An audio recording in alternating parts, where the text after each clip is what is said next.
So I'll go back a little ways for Mariano's benefit. Mariano will be playing Eileen if you hadn't already seen that in chat.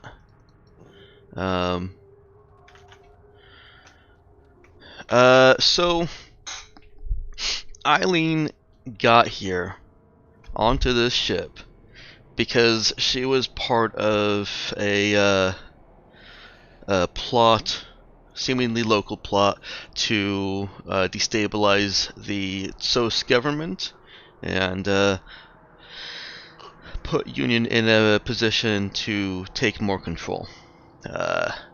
She, her ethics and morals kind of pulled her out of that in the middle of the operation, and she refused to play ball, and in fact, more or less assisted in apprehending the main pusher of that plot. If for no other reason than he now had a gun turned on him by someone who knew how to use it. And there were also people outside his door with a drone and an angry-sounding, polite person. Does that describe Nemo all right? Pretty sure Colleen called him a murder bot. So you did leave out the part where they did leave out the part where she kidnapped Colleen at gunpoint first. Yes, she did kidnap Colleen at gunpoint Yeah. under Karis Behrman's orders. Yeah. She developed morals and ethics at the best time, in the middle of a conspiracy. She didn't develop them. She let them out. She always had them. She just chose to obey them instead of her superior's orders at that time. He's not so superior now. Nope, he's in jail now. She went with the party to turn in Karis Behrman, at the same time fully intending to turn herself in and sit in jail for her part. And next thing she knew is she was being released and was being basically taken along by this kid that she had held at gunpoint. Nobody else seemed to object, and now she's on this ship out in the solar system, out in the system of a different star, scavenging the derelict wrecks of long, long dead ships. In a place. Fairness, the kid did offer her money for the way home. So basically, I'm burying away my regrets by grave digging in space. Yeah. And it is a graveyard. Uh-huh. Yeah. Oh yeah, it's a creepy graveyard. Yep. Not so much grave digging as grave robbing. Yeah, true. It's rather Essentially. rather the opposite we're doing. Yeah, and we don't even have Indiana Jones's excuse of we're technically working for a museum, even though he's probably the worst professor. But you know, Let's put you guys on the correct map here Space rocks. to get to the good, creepy space music, because we need it better. the different creepy space music. Yep.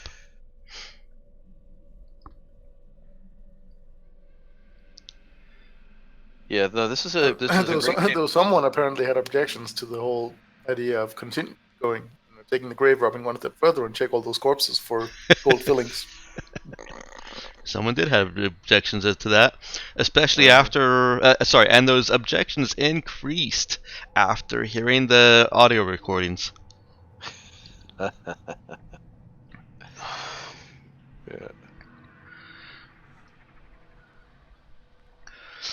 This is a great game to play in if you have tinnitus. It's like having your own white noise machine.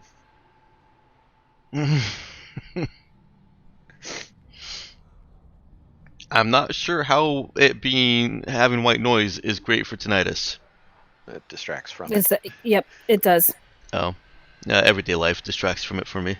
I'm so used to it. Well, yes, most of the time, yes, but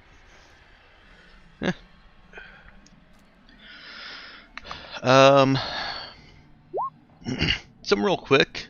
I saw you typing there, and I was hoping to catch you before you finished, but you typed too fast for me.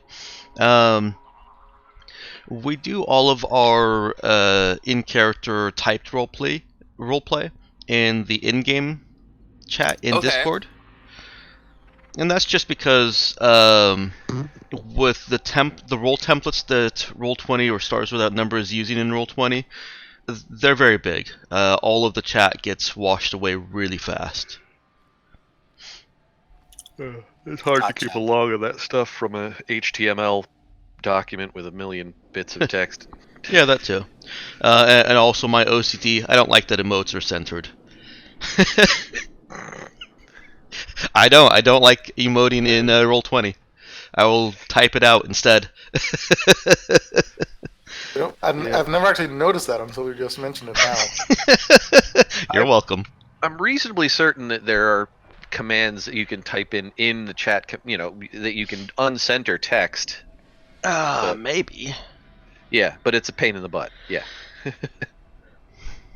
So yeah, feel free to copy that over so that it gets saved for posterity. You should have access to all the channels, and this will be a good litmus test. Can you type into the in-game channel under Darkstar in Discord? I see you typing. Perfect. Okay.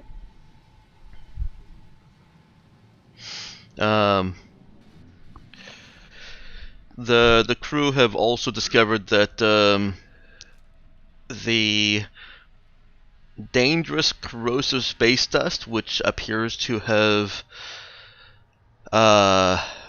disabled all the ships in the graveyard, is very active on half of Shakul.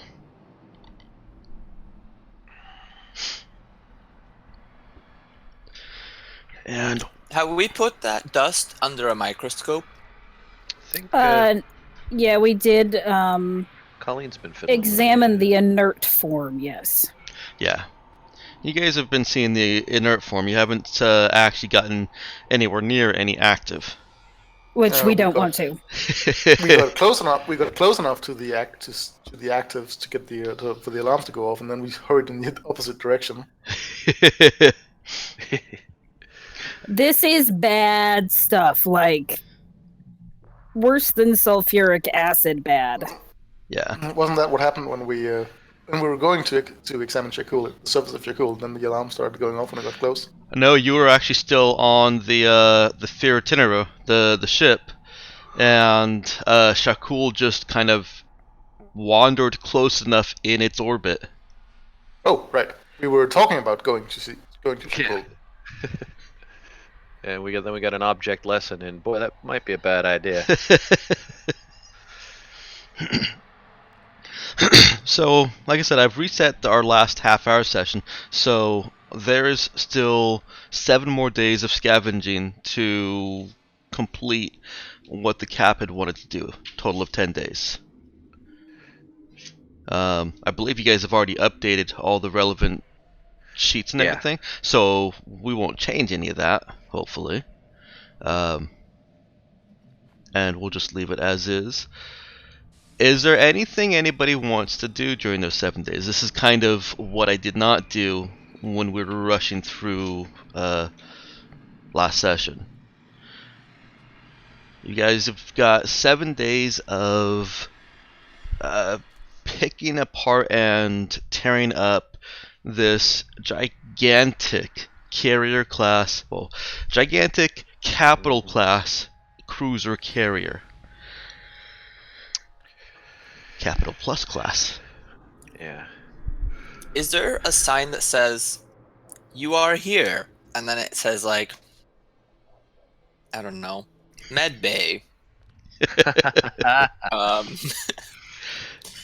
The ship does have a map. Here. Yeah, I was gonna say, we were able to derive a map from not the inert systems, but just we were able to get a map out of it. I don't remember how though. Didn't we already clear out the med bay? Yeah, Colleen. Oh, you mean on the derelict ship? Yes. Yeah. Yeah. Colleen has cleared out the medbay. Yeah, but we did. Well, yeah, we derived a map from some of the systems, so we do have the ability to go specific places if needed. Yes, you do. Is there like an armory or a barracks in the ship? There was, and I think the crew already went there. I'm pretty sure the crew already went there. Oh, where? Sorry, crew. Where have we? Is there any remaining areas that we could look at? Right. When we started in, we started getting general salvage and just from where we could access to make sure that the place was safe. Then we went into what was the not the cryo, just the stasis areas. Mm-hmm. And that's where we were able to derive some actual pre-tech salvage. Because we wanted that we definitely needed. We hit the med bay. I think I'm pretty sure you're right, Mike, that we did end up hitting the armory and not finding anything other than just more generic salvage. Right. The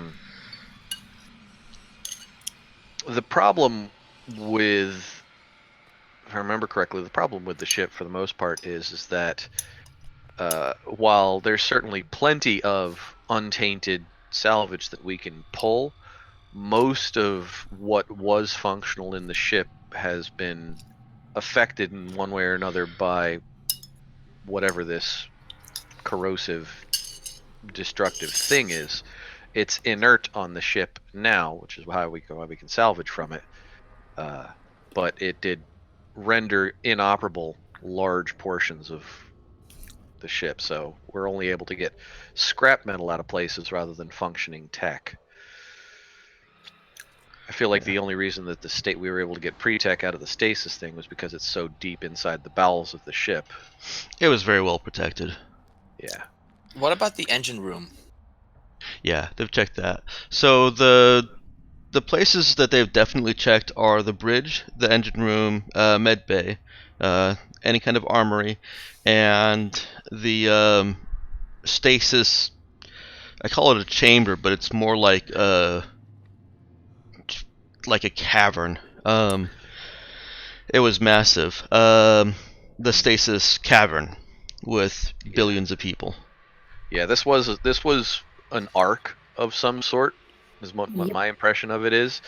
So yeah, at some point we went into a chamber that is, oh geez, I mean this thing is huge. That chamber would have been the size of a small city on an actual planet, I feel like.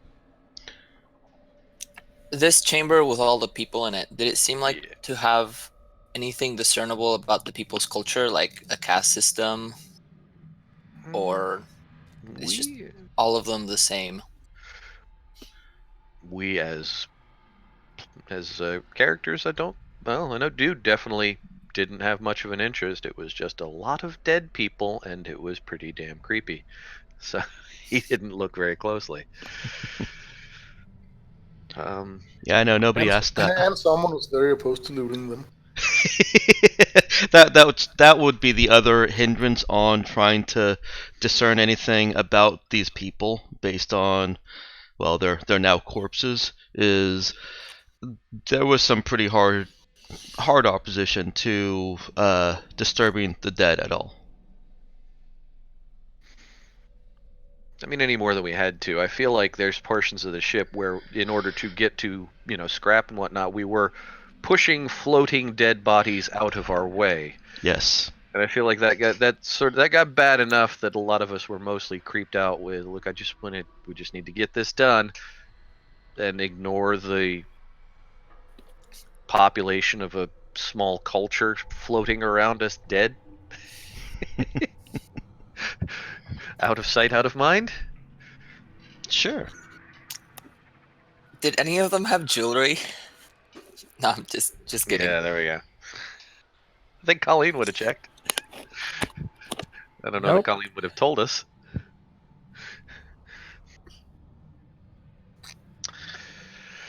The recordings gave us at least some. Well, I mean, it just sounded like people. We didn't get any kind of weird, odd cultural vibes from the recordings. Just a planet in the process of destruction and decay and lots of death. Clearly, you missed the creepy part in the recordings. I was Oh, about well, to yeah. say there was some there was some pretty creepy parts involved in there, and it sounded fairly odd and occultish as well. Yeah. No, we did kind of stumble onto the Event Horizon ship, and we're just trying to get our shit and go.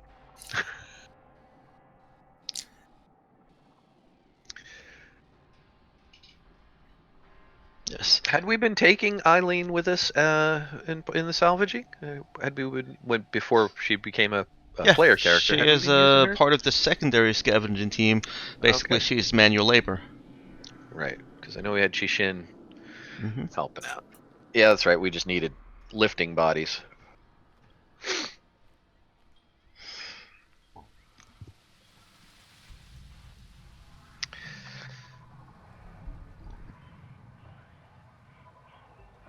But yeah. And it was 500 million, not billions. 500 million pods, Right. most of which contained unsuited, space-frozen corpses. That is still 500 million people. Mm-hmm.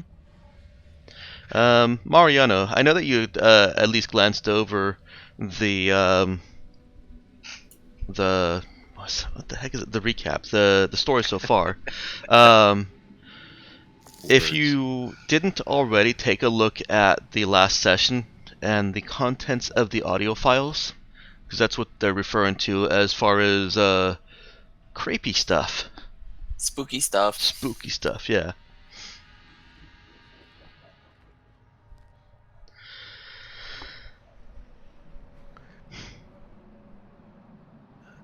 And I also kind of gave them as a GM gimme that they've gotten all that they're going to get from the ship except for just basic salvage.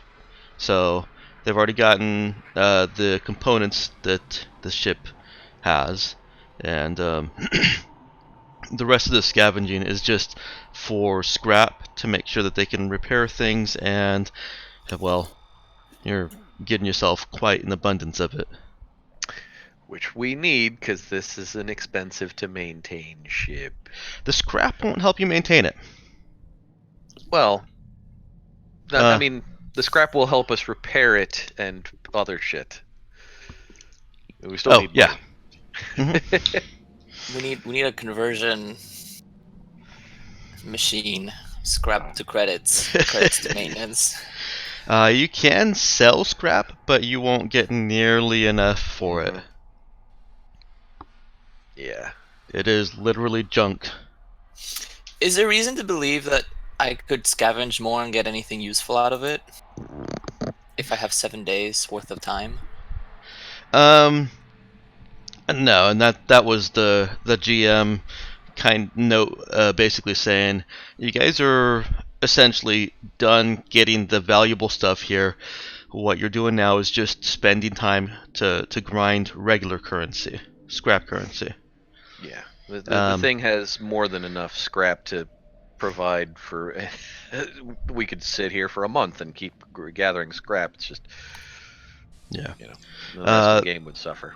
The primary technical character has already gone through and pointed the team at the areas that may have some relevant or useful stuff. So right now it's just digging in dirt.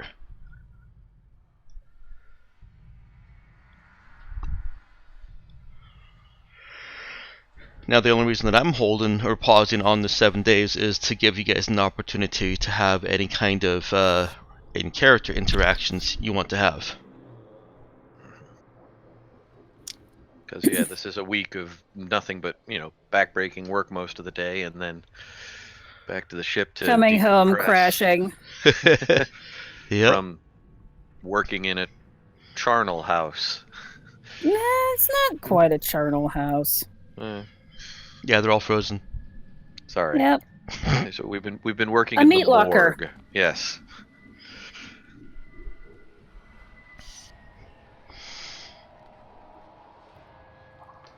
So let me just kind of go down the list here then. Cap, any interactions over the course of the week? Not specifically, no. Colleen?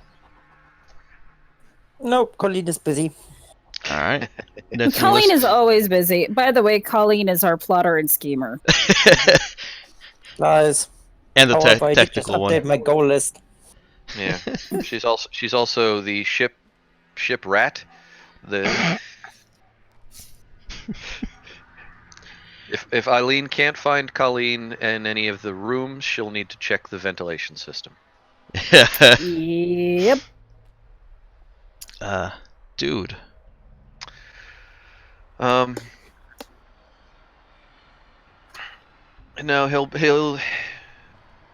he will be just generally spending each night decompressing. I will say that the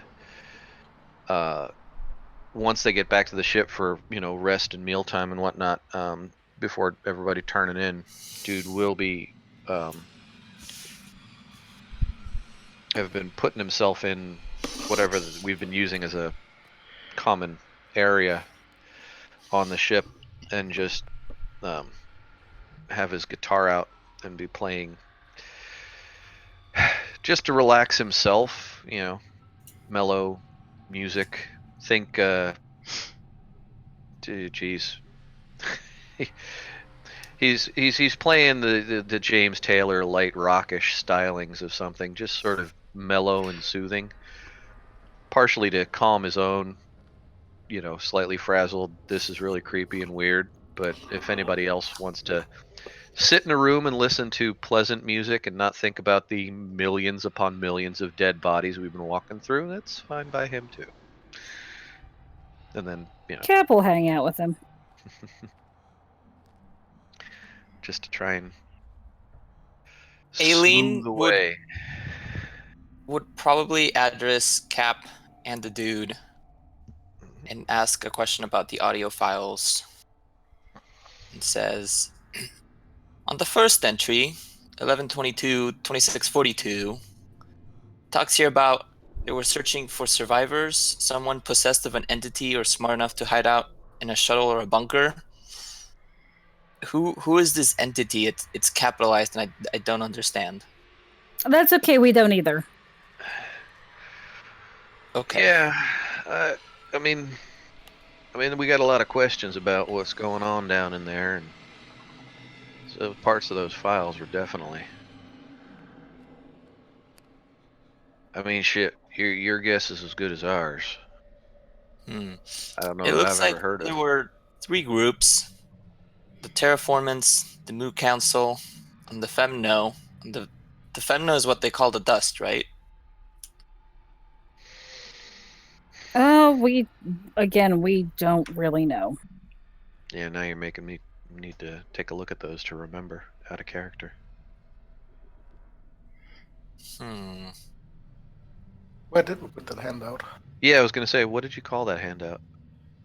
I don't know if I put it in Roll20 as a handout. I can if you'd like. Would you mind doing that then? I certainly wouldn't Yeah, mind. I thought we had it somewhere. I know I read it again. You do. It's in the recap. Right, that's right.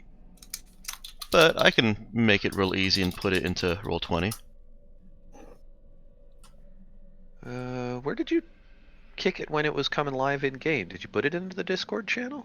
Nope. Oh. Yeah, it was Pops just in Roll20 chat, wasn't it? Yeah. Well, considering there isn't much in the Roll20 chat, all I got to do is scroll up.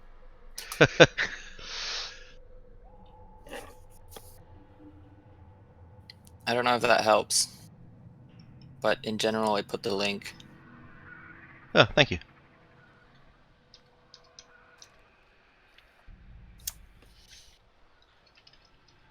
Oh.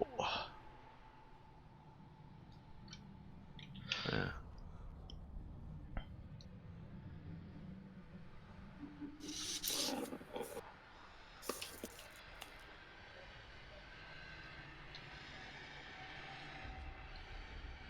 There we go. Um.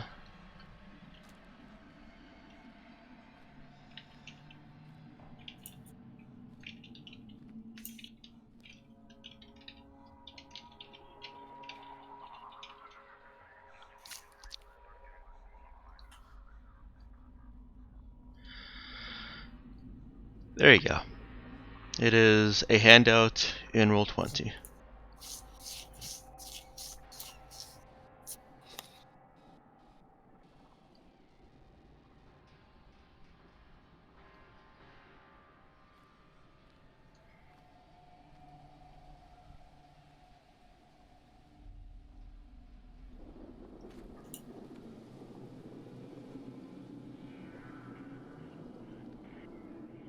And you put it in chronological order. Thank you. In front of what? I said you put it in chronological order. Thank you. I did, yes. When I was during the session, I was revealing out of order for for tension and pacing and all that. But there's no reason for it to be out of chronological order in any kind of records you guys would keep. So. No, if nothing else, Cap would have put them in chronological order. Yeah.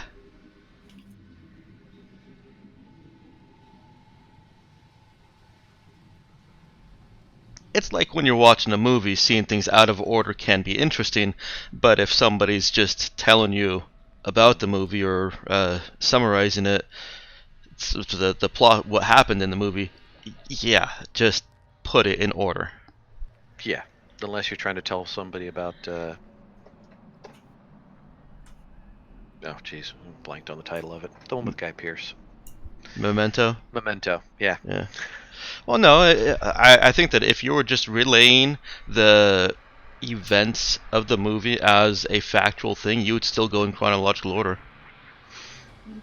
Eh. I mean, if you're trying to entertain somebody with how great the story is, which I still don't know if it is, then sure. Keep it all twisted up. Right. But at that point, you're just retelling the story. Yeah. Yeah, the impression I get is that the entity is not a... it's a known thing to them, and I think it's something that they were trying to use, or at least it's part of whatever it is that they normally did. This is pre-Scream, right? Mm-hmm. So... By about a decade. Not too far pre-Scream. So... Cap has some theories. Is it?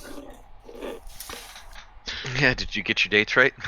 I know that I got my dates right. I checked and double-checked over those, but I think it might actually... Let me take a look.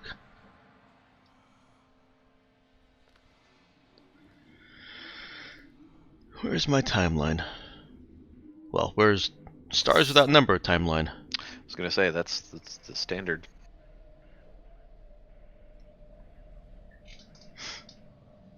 It looks like, from my interpretation, Yes. is that the black ships were the ones that destroyed the fleet. Look at the time entries. From their identification in the 11th day, within 2 days, that's when communication stopped.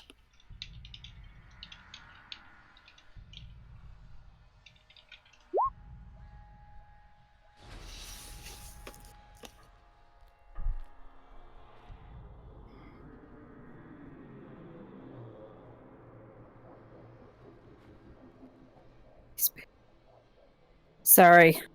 Yeah, so almost by a decade. Mm-hmm. Yeah.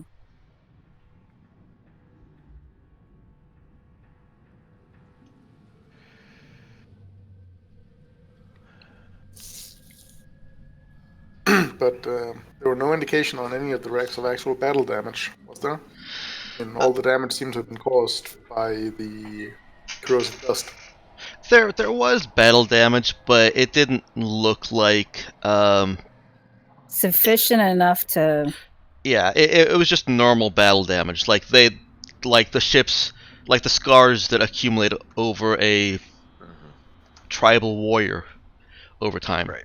Ships that had been in battle, but whatever the battle was Yes, hadn't but been there are no killed. indications that all these ships in this graveyard had all been disabled in combat.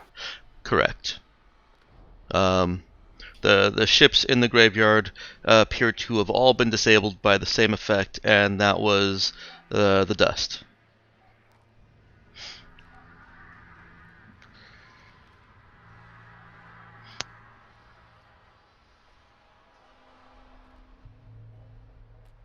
Yeah. I mean, if Eileen's, you know, we're having a discussion about, what the messages might mean and what the things like that, what would really went on. I mean, dude would definitely entertain the discussion just as a way to decompress, but at some point, um, probably say, I mean, it's all really fascinating, and I mean, it's certainly entertaining to keep a brain teaser going on, but at the end of the day, anything that whatever they were messing around with, if it had the possibility of destroying a planet and then this entire system worth of ships, and pulled in the attention of something else that seemed pretty nasty, I'd just kind of like to get our shit and get the hell out of here. Very well then. Remind me, did we find when we were scavenging the The big what's ship. failing the ship? Yeah, the carrier base. Did we find anything? Did we find signs of weird messages being scrawled all over the place? You eventually did. Hmm. In a single carrier bay, that phrase, "the black ships are coming," was scrawled over the entire bay, every wall. You guys did a little bit of investigation on what could have made those markings, because it wasn't as simple as somebody had taken a can of paint and just splashed it across all the walls. Best conclusion, without any real, well, with some certainty, but not 100% certainty, is that the walls were painted by the burn friction of a telekinetic force. Something created a lot of pressure and just burned it into those walls like that. If I had to bet, maybe she was also a precog.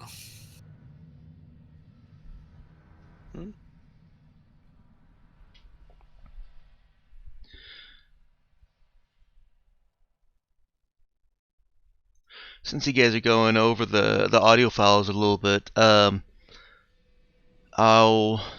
let's see. Also point out on 2656, the one about the walls and the carrier bay, the audio specifically calls out the entity that identifies as Arn. Yeah, and Arn's mentioned it before. So whatever the entities are, Arn is one of them.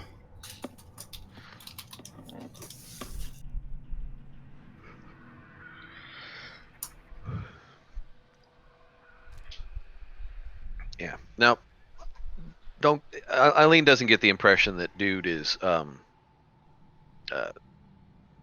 poo-pooing her looking into this. Womp womp womp. He is just he's just sort of stating his That's cool if you want to look into that. I'll talk about it, but I'm not curious enough to look into something that did this. I mean, yes, it is a little bit whistling past the graveyard, but he's fine with that.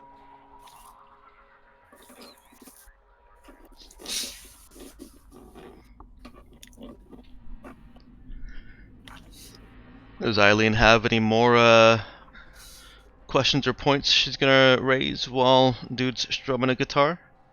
No, she's just gonna go in her room and stare into the darkness from the window. Okay. Alright, and Nemo.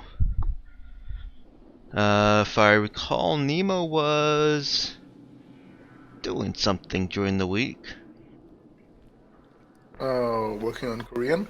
Okay, and I think he had finished it during the week, hadn't he?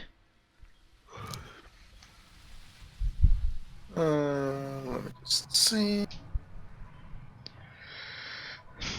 Either way, if it's marked as completed on your sheet now, then we'll assume yes.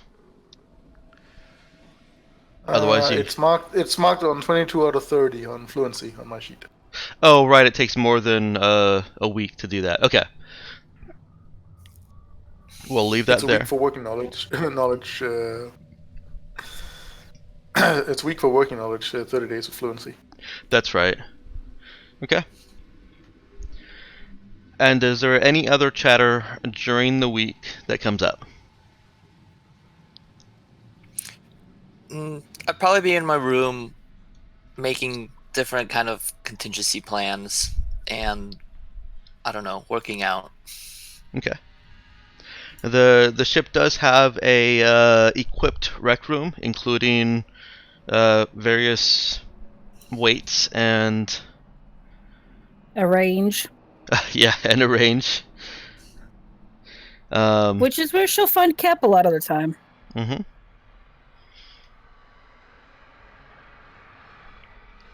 So Eileen can venture out and do her workouts with actual dedicated equipment if she wants. She does so, and asks that she be notified when the next jump is going to occur. Alright. Unless Cap changes her mind, 7 days have passed. You guys have your total of 10 days salvaging just this ship. And the plan was, I believe, to go fuel up and then head over to Gun. Yep. Okay. So not quite jumping, but the ship is leaving Ferritineru and leaving the graveyard.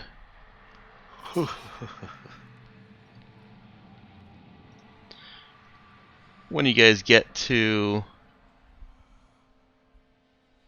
the space station, it is just to return to the description, a small, seemingly self-sufficient asteroid mining station.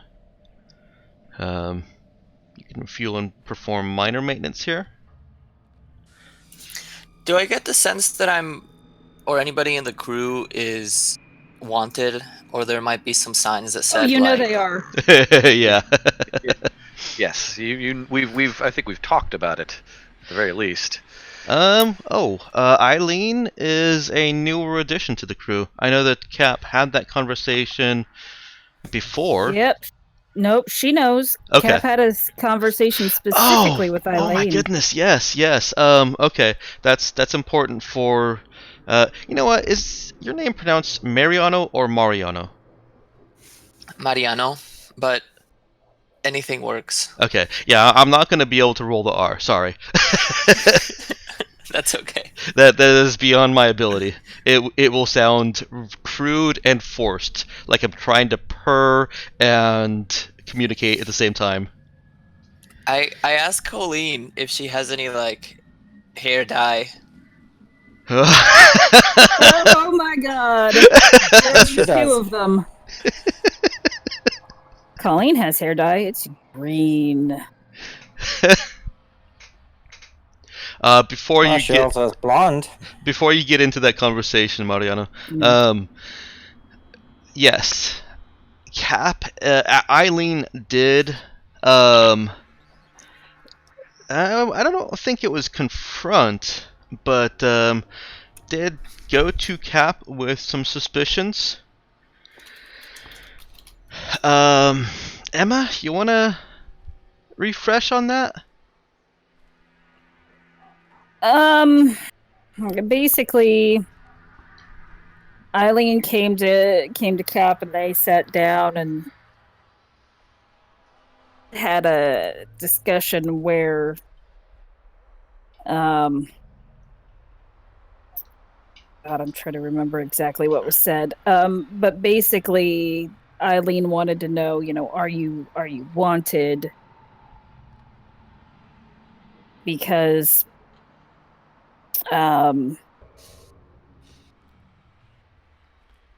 well, they when the crew was on SOS, and meeting with the SOS leadership, I'm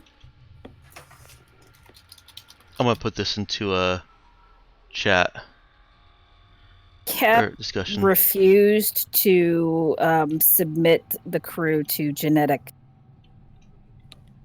identification. Yes, Actually.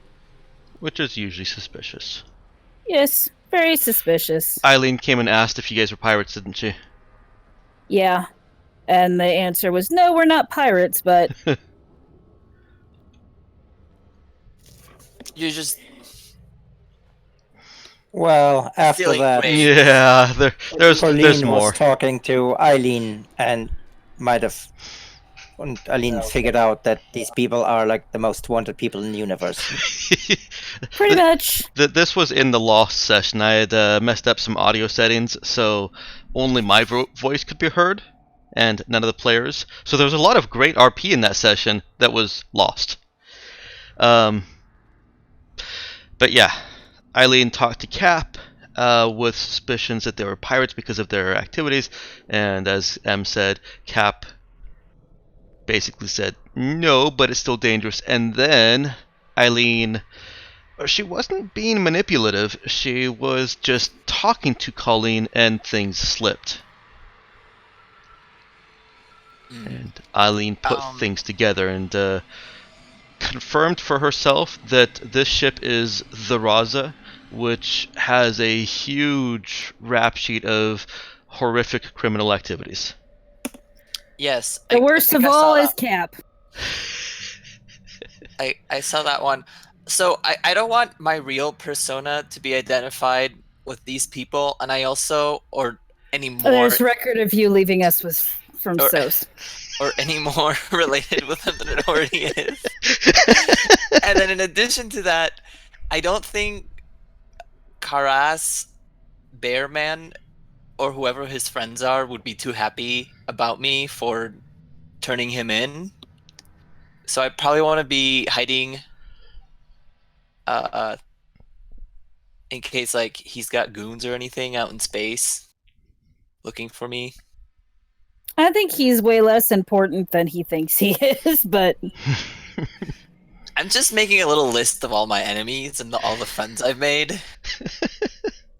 And just kind of doodling around that. And the conclusion is I need to dye my hair, I guess. All right, what color is Colleen offering? What color does Colleen have in her shop? Every color. I figured. Except for glowing. You can't get glowing from Colleen, even though her hair has glowing streaks in it. No, I don't want to. Yes, I don't want to be. you have not checked my gold sheet. I haven't. God damn it.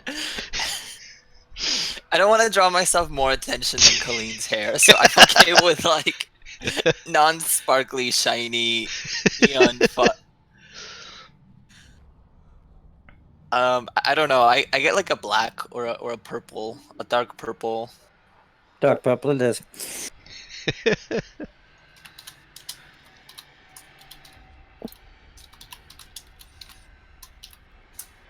It goes well with Colleen's backpack.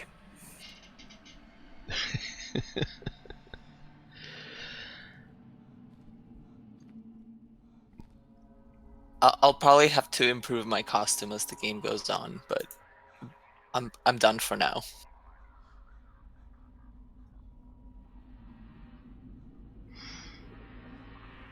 Where are you keeping those super secret Colleen goals, Nick? Under goals on my character sheet. Oh, that makes sense. Okay, that's a good place for it, Nick. I'm glad you did that. Where's your character sheet? There we go.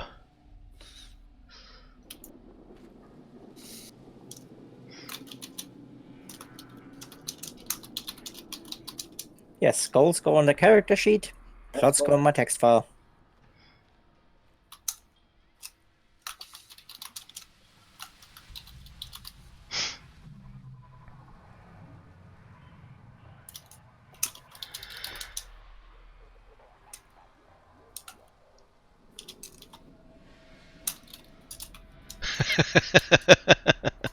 Okay.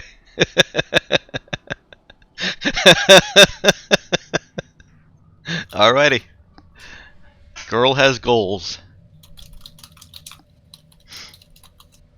Alright,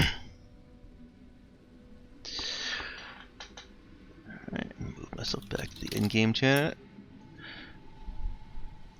Hey guys, are at Hermes 3, the refueling station. And as you're approaching, close enough to refuel, you see painted on one side of it, "Welcome to the graveyard." Gigantic red lettering. Ominous. Or friendly. Well, at some point, you see the other side of it, and the opposite side reads, "Owned by Union. Keep out." So we just looted the Union's.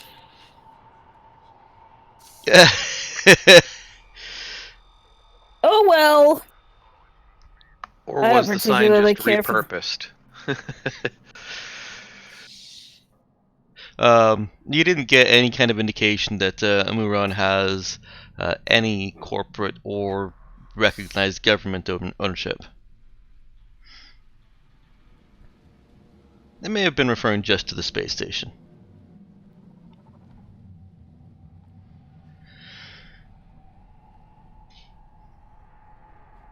And from here, you guys were going to drill out to, well, you're going to go to the edge of the system and then drill out to gun. To refuel, can we stay on our ship, or do we have to go outside and be like, "Hey, we're not crazy people that need fuel. Give us some fuel." Yeah, there is. The thing you have to understand: most places like this don't. The likelihood of small refueling stations like this causing us trouble, very small.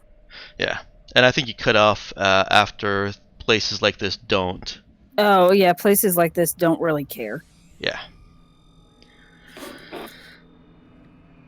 I have to imagine they survive by not caring. Yeah, if they were to get the reputation for turning in Their customers.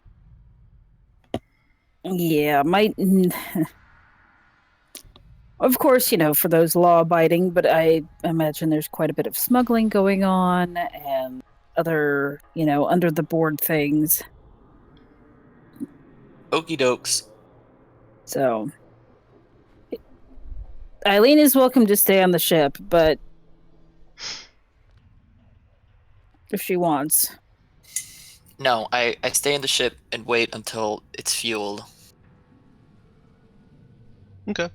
There's not much external activity required for docking up to one of these automated stations. Um,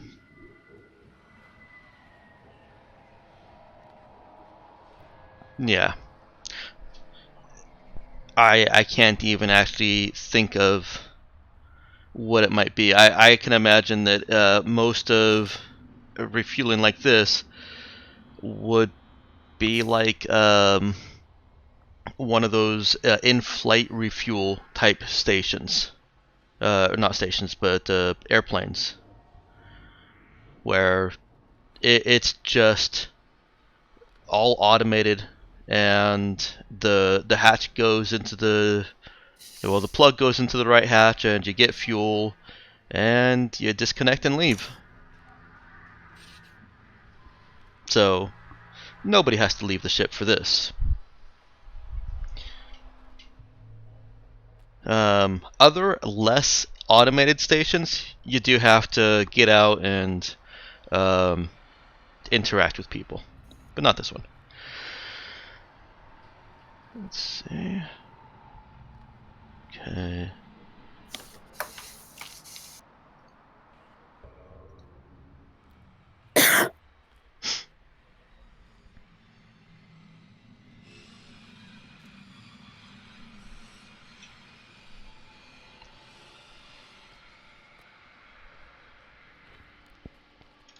One moment, please.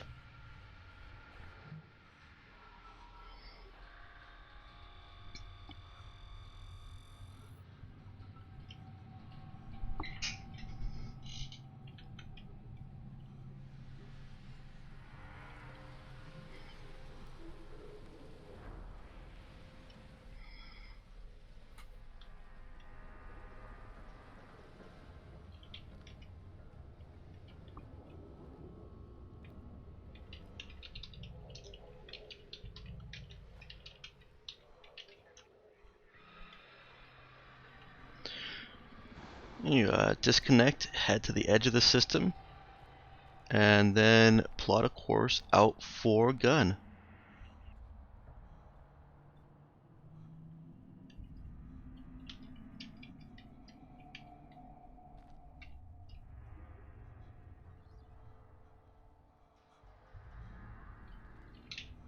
Oh no.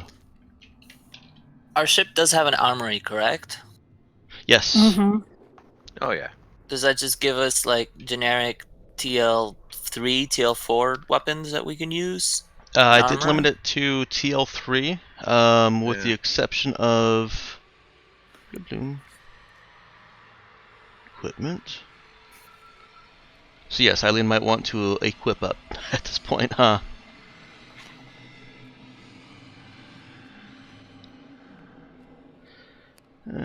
Still in the ship.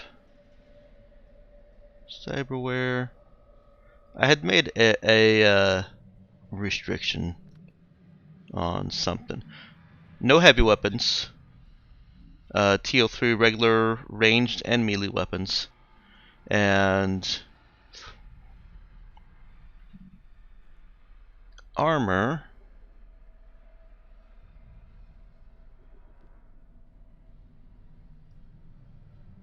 TL3 or TL4? Yeah, TL3. Woven body armor is TL3, but then anything better than that starts getting like 4 and 5. Yeah, it does. I think for armor I had said just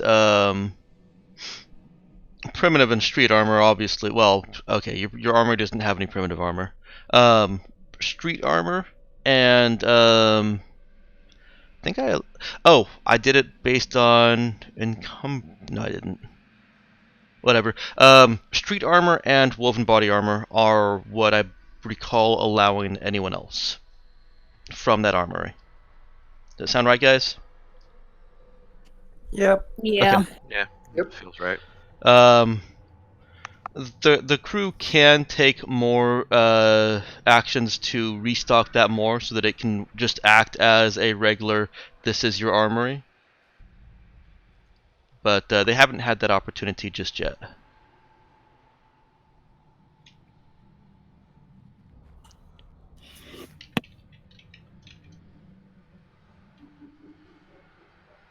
Okay,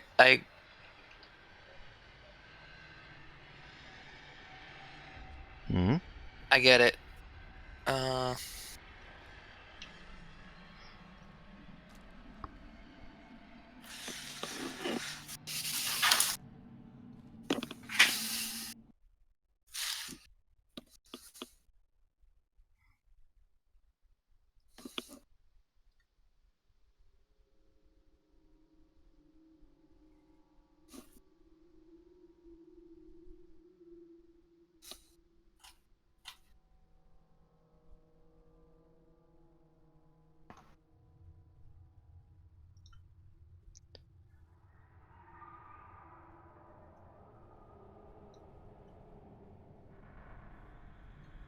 You have arrived in gun. I see that. I go and speak with the captain. Okay. Are you doing this after arriving or while you guys are drilling out? Well, we're drilling. Okay. You have not arrived in gun yet. You guys are still in drill, and Eileen is coming to speak with the captain. Are you trying to speak with her in private or? No, not in private. Okay. Captain. Yes. What duties will you be expecting for me to perform in the ship? Are there any departments available that you might expect me to man? Anyone you want? Okay. If nobody has already taken it, I'd like the gunnery department. I think my skills and talents would be best suited for that. We don't really specifically have a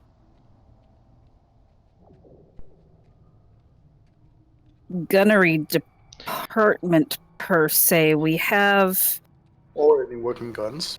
Let me throw some information out here. The gunnery department that Eileen and Mariano is referring to is one of the ship roles. AFK 1 sec. Okay. Think of it more like, instead of just a department with, underlings and staff and all that, think of it more like Eileen is basically suggesting that she man the tactical computer. She's Worf. She wants to be Worf. Yeah, wasn't that where we had Tom. Clark? Oh, no, that's Nope. right, we had Tom there. Yeah. Yep. But Tom is an NPC at this point. Yes. So yeah, Eileen's not necessarily, unless Mariano corrects me, Eileen's not necessarily asking to have a sub crew as the head of a department. She's just kind of trying to position herself at one of the consoles on the bridge. Well, in all fairness, she also doesn't have access to the bridge. She does not yet. Nope. So, interjection done. Continue. You were saying, Captain?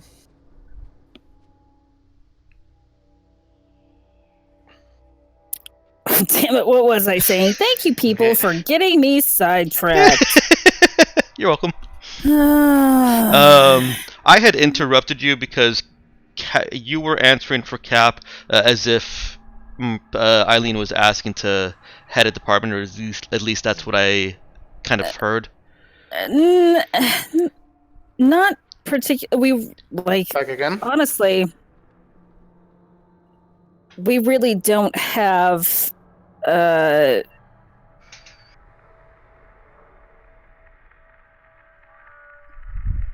What do you not have? Most of everything.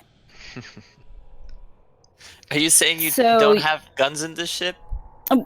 We have guns, they just don't work. Oh, I understand. Maybe I could try and fix them. No. Well, that's already being worked on. Yes, I have someone for that. And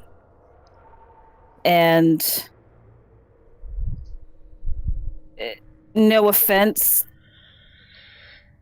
these are really complicated systems.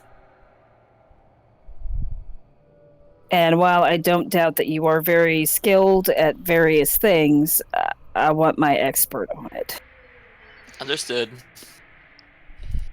That being said, I'm not opposed to you helping out. I just didn't get the impression that you really wanted to. Just trying to make myself useful while on the ship. Anyways, if you Alright. need me for anything, I'll be in my quarters. Well, so give me a little bit. I'll get you access to the bridge. She quickly leaves.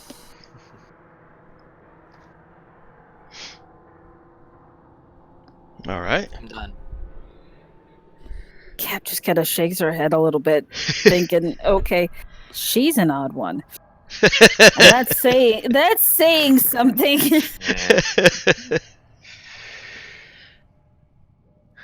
We're an odd ship. All right. Well, yep. Gun. This bitch. You have arrived. Now, I can't remember if you guys were staying in Gun or if the plan was just to use Gun to go and get some grits and then go somewhere else. Kiss my grits. It was grits and then looking for a goddamn job. Okay. Make some money. Okay. Yep.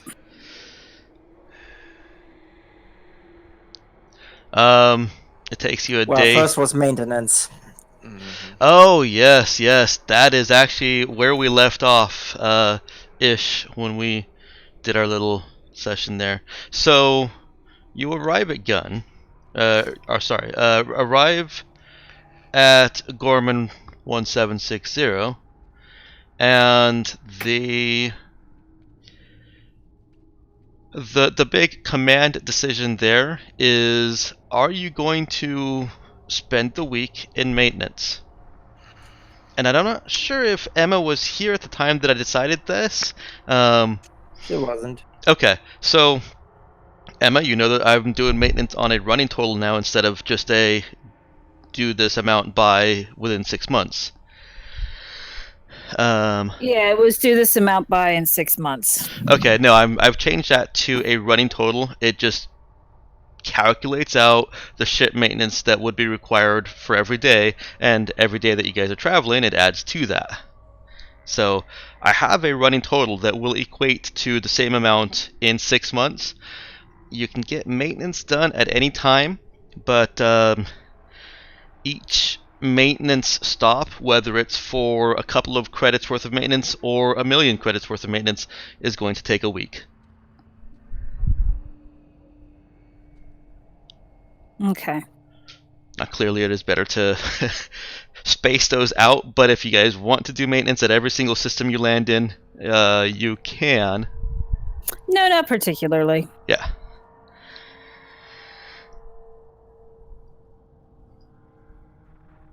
So at this point in time, let's see, arrival at Gorman, you have just shy of 1.2 million credits worth of maintenance to do.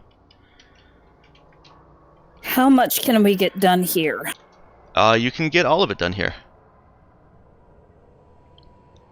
Yeah, we just got to be willing to not have a ship for the time period it's going to take.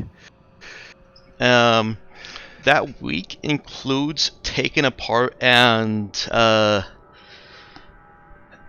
taking offline several key systems. You would be very restricted if you need to leave suddenly within the week. You could probably threaten But some. that's gonna happen anywhere. It is. If need be, you could probably threaten some space dock crew to get yourselves up and ready within half a day, but it's still going to take time and threatening. Yeah. Unless they're friendly.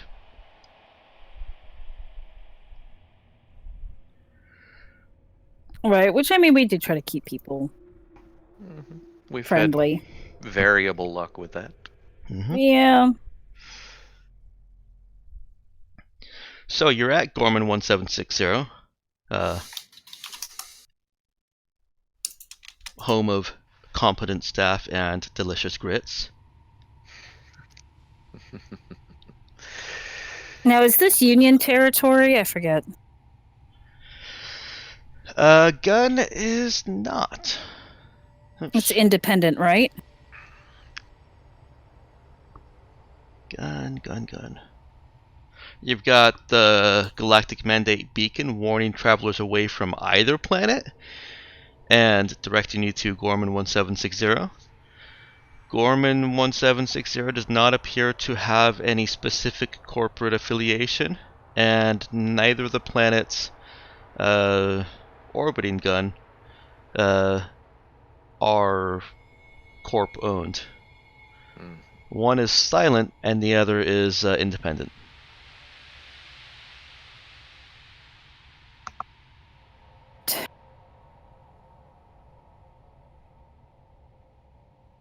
If you were saying something, you broke up there, Emma. I said right.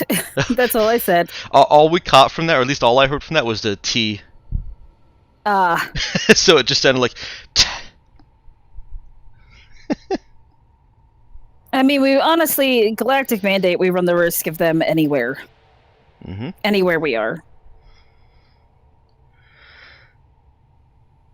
So. Well, presumably, if you were to go to another galaxy, then he does have a problem. Yeah.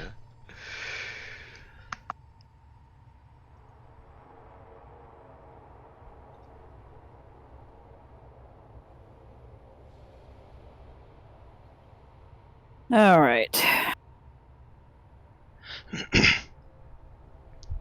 I mean, we have to do the maintenance. We have to. Yep. There's no choice. On arrival at a exchange point, news exchange point, Nemo does hear that. Let's get my screen back up. Nemo does hear about the SOS lockdown and scare event, and Nemo also hears the news. I think he's heard it before, but he's hearing the news again that the Raza has been identified and is once again at large.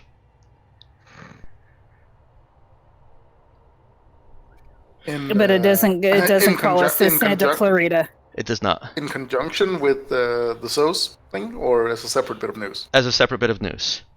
Spawning Okay, from so the Raza being at large is speculation about the previous news that the Raza had been destroyed.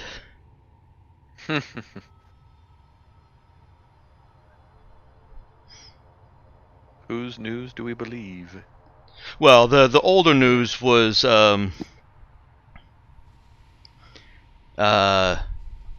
oh wait, I don't think I ever pinned that news anywhere. I don't think you did, no. No, I didn't. Right, I was confused myself. That is not news that is out there. Sorry. And that wasn't a oops, I let something slip. That was a oops, I made a mistake. So, no news about the Raza being destroyed. No. But news about the Raza being active again. Yeah, what I should follow that How with. How recent is that news? And active where exactly? In the AZ system is where they were spotted, and you happen to know that that's where Rain Lilati is, and where you encountered the Derringer.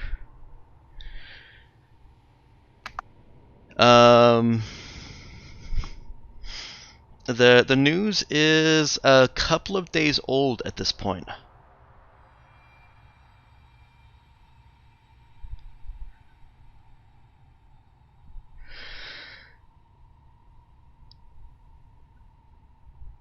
But it identifies it as the Raza and not the Santa Clarita. Yes.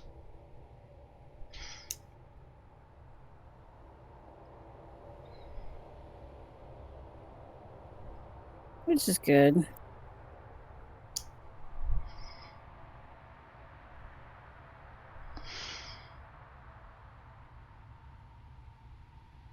What I should say is the follow-up from the Raza being at large again is speculation on 6 months of absence. Well, more and less than 6 months of absence, because there was the attack on Step Prime, and no news about the Raza until this. It's actually more like 9 months absence.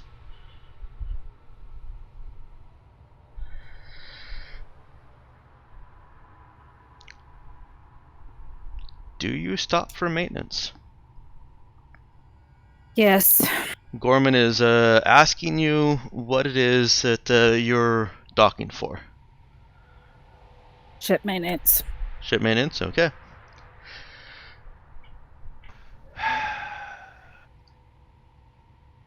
Yeah, are we gonna...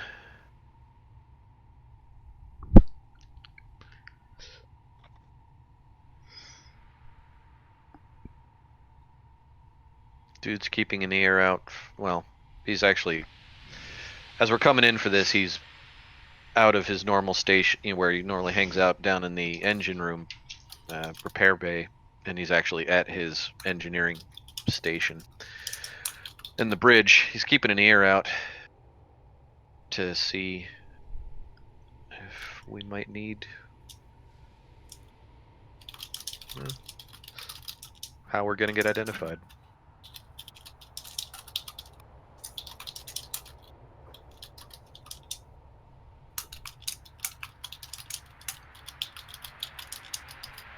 I hear somebody typing. Okay, I see it.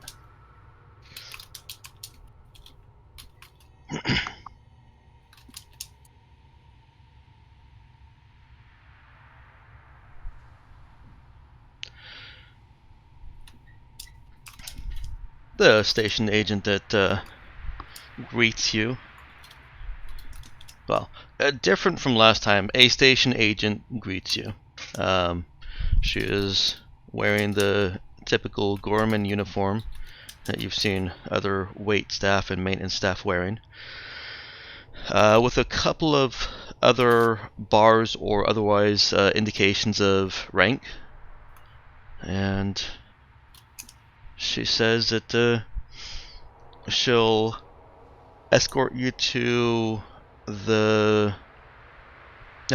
help you through the paperwork. And a large primitive weapon. Okay.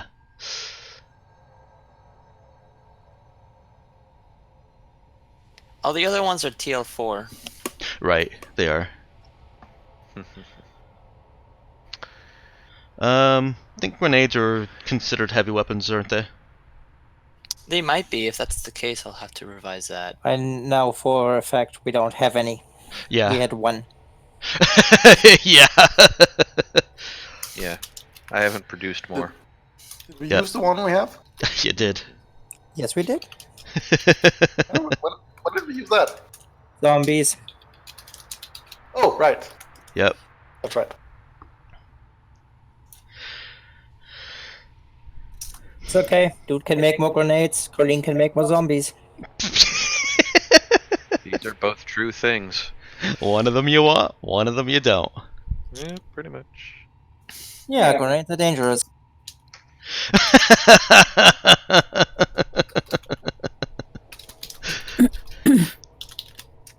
Yes, but we could. You broke up there, Emma.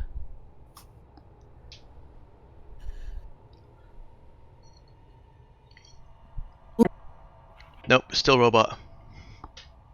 Nick, you I having don't problems? know what it. Oh, Oh, and now I can that's hear you. fine, yeah. So you were saying?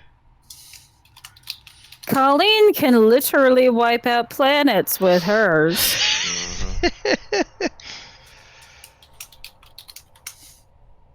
Yeah, good thing nobody knows about it.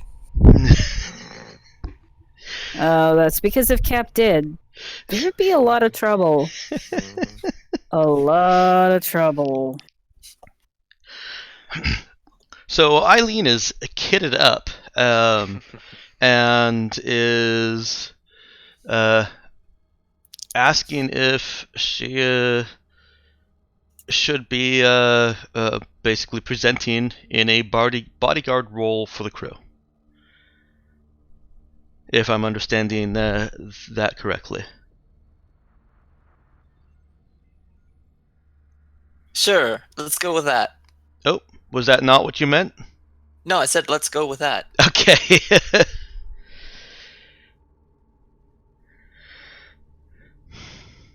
Crew?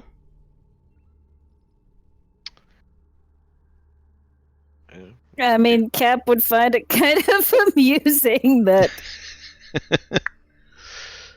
Dude's got nothing to say about it one way or the other. Whatever she wants to do that. Eh? Cap doesn't mind the help.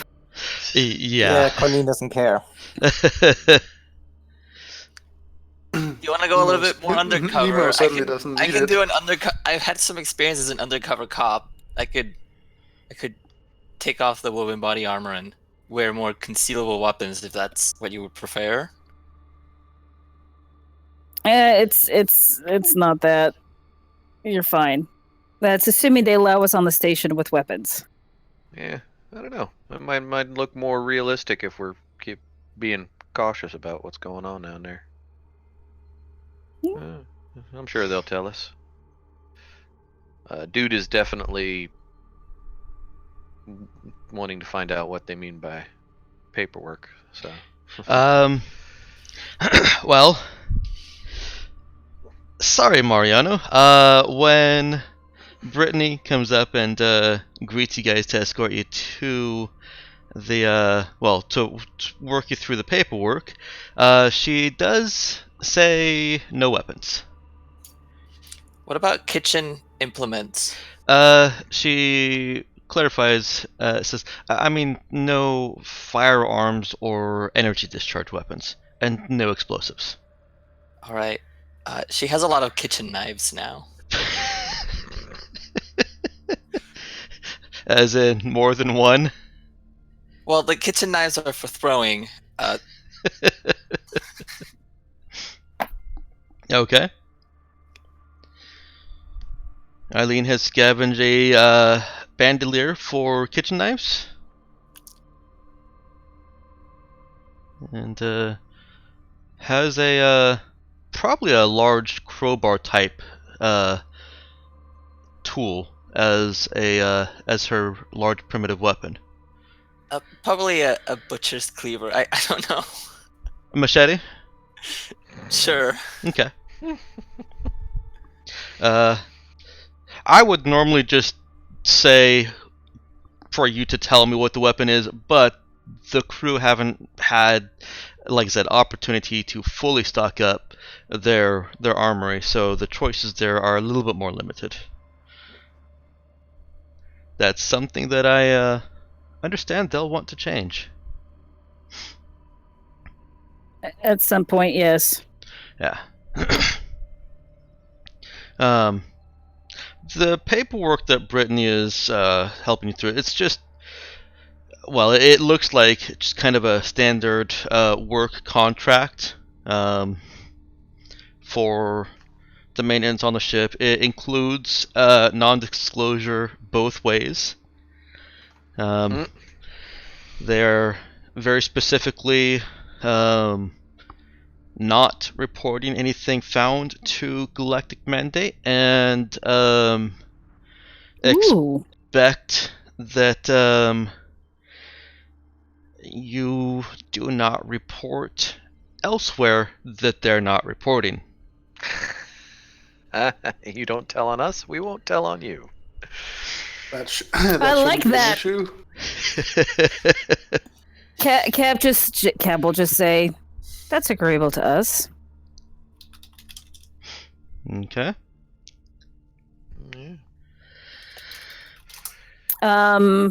Maybe we can find more like what kind of medical facilities they have here too.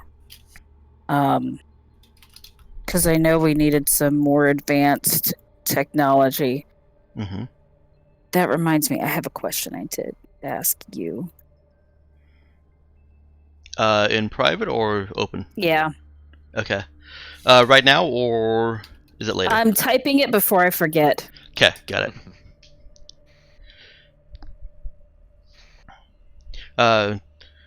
Unless anybody wants to take the paperwork and scrutinize it letter by letter, she is just glossing over or summarizing the sections and the pages that you're signing. The only thing that stands out as being unusual is the two-way non-disclosure.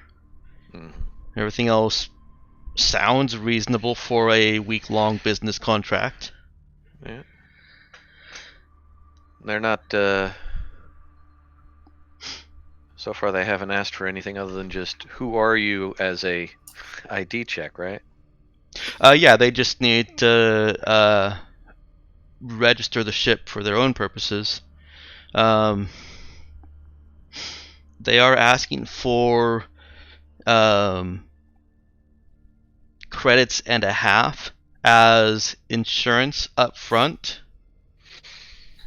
Do we? How much money do we have? 2 million something? Yeah, we're still sitting at 2,013,000. It's gonna take half of our money. Ugh. Mm-hmm. This is a true sad thing. They'll give back the extra half after all the work is done. She describes it as it's basically an insurance policy. You're going to be here for a week, so this covers your room and board and any damages that you may cause. Well, hopefully we don't cause any. It's certainly not our intention. We're not planning on causing any damage, I can assure you. Brittany smiles. I hope not. That would just be rude. She starts to tell you the layout of the facility and says, and we have the sector's best grits. Didn't we have them once before? You did. Cap will say they are pretty damn good. She smiles glowingly. I'll take your word for it. She looks over at Nemo. Oh, you really should try him. He's allergic to corn. Oh, that's... Unfortunately, we can't make them any other way. Terribly embarrassing problem, really. We can't go to the corn planet for sure. We can't. No, he can It's be around the. universal across all mediums, all galaxies, all realities. Corn planet is the worst. I hope that wasn't in character, because if it is, Cap will give Eileen the look of death. Which she's very good at, by the way.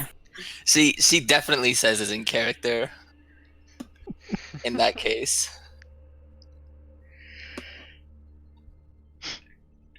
Eileen Cap just gets the look of death. Yeah, Eileen gets the look of death.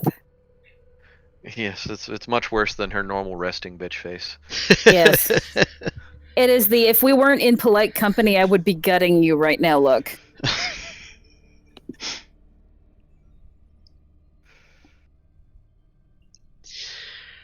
She just stands there silently and looks at you, be upset. No, she's not upset.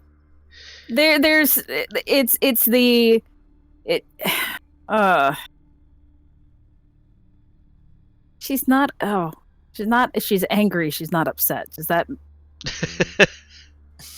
there's a difference. She recognizes the difference between being angry and upset, but pretends that you're upset instead of angry.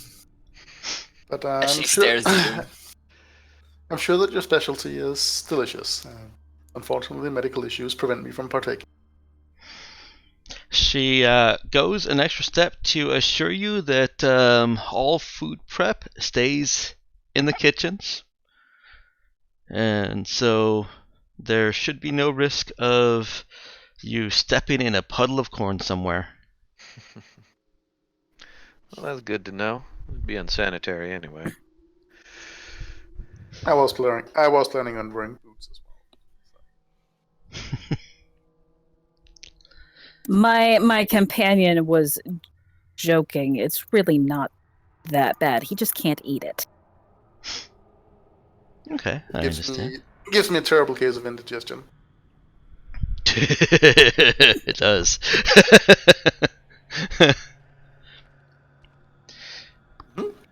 Say that with a perfectly straight face. She motions to the paperwork and says, well, everything is finished. If you would like to escort our the lead maintenance staff who will be working on your ship around and make sure he knows of any areas that are of concern to you or that we should not access.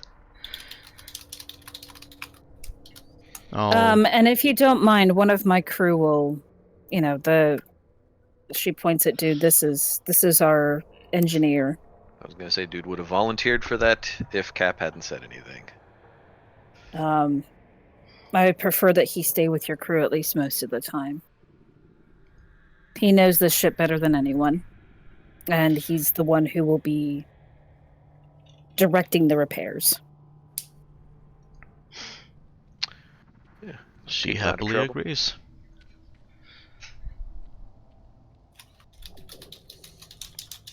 So I wonder if we could get a new black box here. That'd be a hell of a thing. Probably way expensive. How much did the first one cost us? It wasn't actually too expensive for the black box itself. Yeah, it was just difficult. Yeah, it was just the stuff. Hold off on that as players mechanically.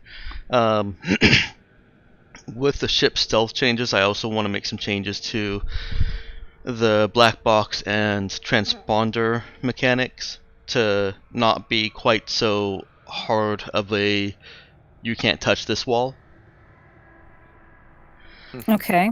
Because I recognize that is not the most fun mechanic I've implemented. No, it makes me want to avoid everything and everywhere. Yeah, and that's not entirely the the desired purpose. effect. The ship will always be recognizable as the Raza to anyone that can see it. Mm-hmm. Or, well, anyone that can see it and knows the Raza. So, yeah. Hold off on trying to buy a new black box. Let me work through that. Okay.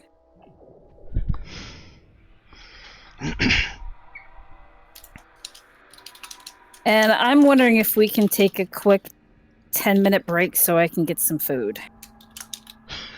I wouldn't mind. Because my stomach just went, feed me. Yeah. Let's get the money spent for the thing first. As I said, your maintenance need right now is 1.2 million. It's actually 1.196, 527,000. Whatever, those numbers. Numbers. Math. There you go.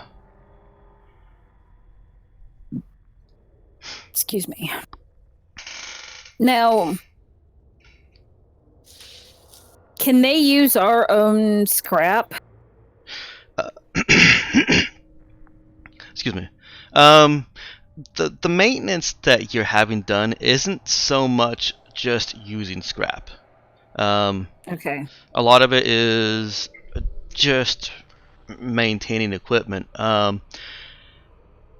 It's Repairing the life support systems. Well, not repairing, but like maintenance on life support and maintenance on one of the reasons that it gets so electrical expensive systems. is because you're not just slapping scrap band-aids on things, you're actually getting new components, new parts, and everything. Yeah. So, no, I am going to keep scrap completely separate of maintenance costs. Okay. Sounds good to me. You guys use scrap to repair things when you need to repair them, and then the maintenance will make complete, perfect, permanent repairs. Right. Right.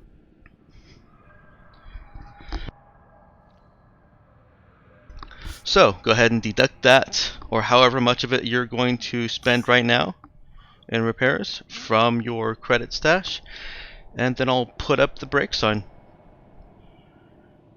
Okay. So edit. Do. I need a calculator because I don't math. So this is I usually find that having Google Sheets helps.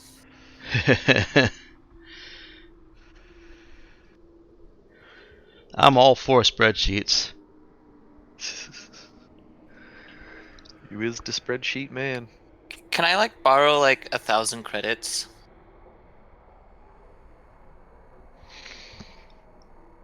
That would be a question for Cap. Anyone what that has for? I don't know. I have to buy a compad. No, you don't. Oh, we have them? Oh, do we have enough extras on the ship to provide her with one of the kind of ones we've been using? Yeah.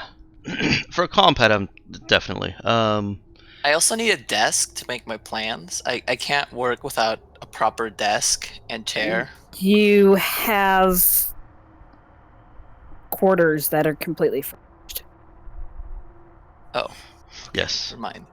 Sorry, that is something that I did not communicate to you as a player. Yeah. I can stay as a slave without any kind of money. That's fine. I'll just go back to my quarter and be quiet. I say it sarcastically. I mean, one would think Eileen would have some money of her own, right? She No. was Well, I was employed. going to say, what kind of access do we have to, intergalactic banking? Do I have an intergalactic banking? Can I use my administer skill to see how much money I have in like my, I don't know. In this system, all money is carried on those credit chits. Because banking information period does not travel fast. It takes a very long time for information to travel between systems. Which is good for us sometimes. Sometimes. So if you don't have the credit chit on you that says how much money you have no money. Which would probably mean that if that's the way it works, people would usually carry it with them most of the time. They would. If you're close to an actual exchange, then they can do business in person, but that's like putting money into a vault, because again, that information does not get communicated out. You can extract money from that metaphorical vault and put it on a credit chit, but that's pretty much the only way that there's any kind of central bank is in this Dark Ages space system. You have to think of money as you have to carry it with you. And Eileen was on the job, and then her armor and her weapons, her work armor and work weapon were removed from her while she was still in prison, and then went straight to the ship with you guys. She doesn't have any of her personal belongings. She doesn't have her own credit chit. Ah, so She had it in her armor and not on her person, like with her clothing. I feel like they took everything. I mean, either that or she did not carry it while she was on duty. And of course, they didn't let her go back to her desk and get her shit. No, or her home. Yeah, she could count herself lucky they let her go at all. She could, yes. And she probably does.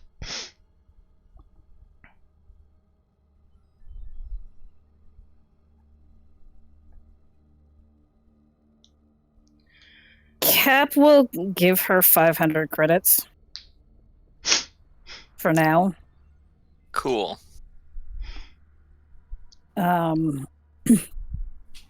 With the stipulation of, if you need more money to purchase something, let me know what it is. And maybe we can, make some kind of arrangement.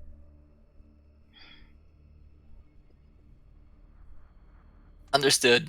Thank you.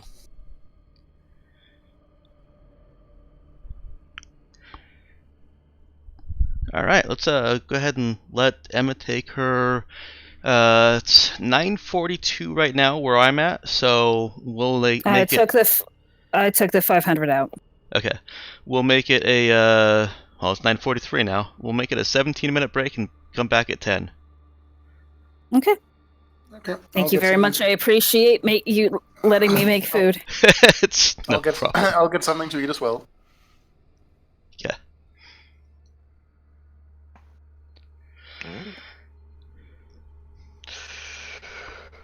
Ooh. I will go back to reading random crap on the internet. Oh, yeah, I'm just gonna sit here. Can I purchase a few things, DM? Yeah. While others are doing foodie things, you can certainly do a little bit of shopping. Just make a list of what she is trying to buy, and I'll let you know if it's available on Gorman 1760.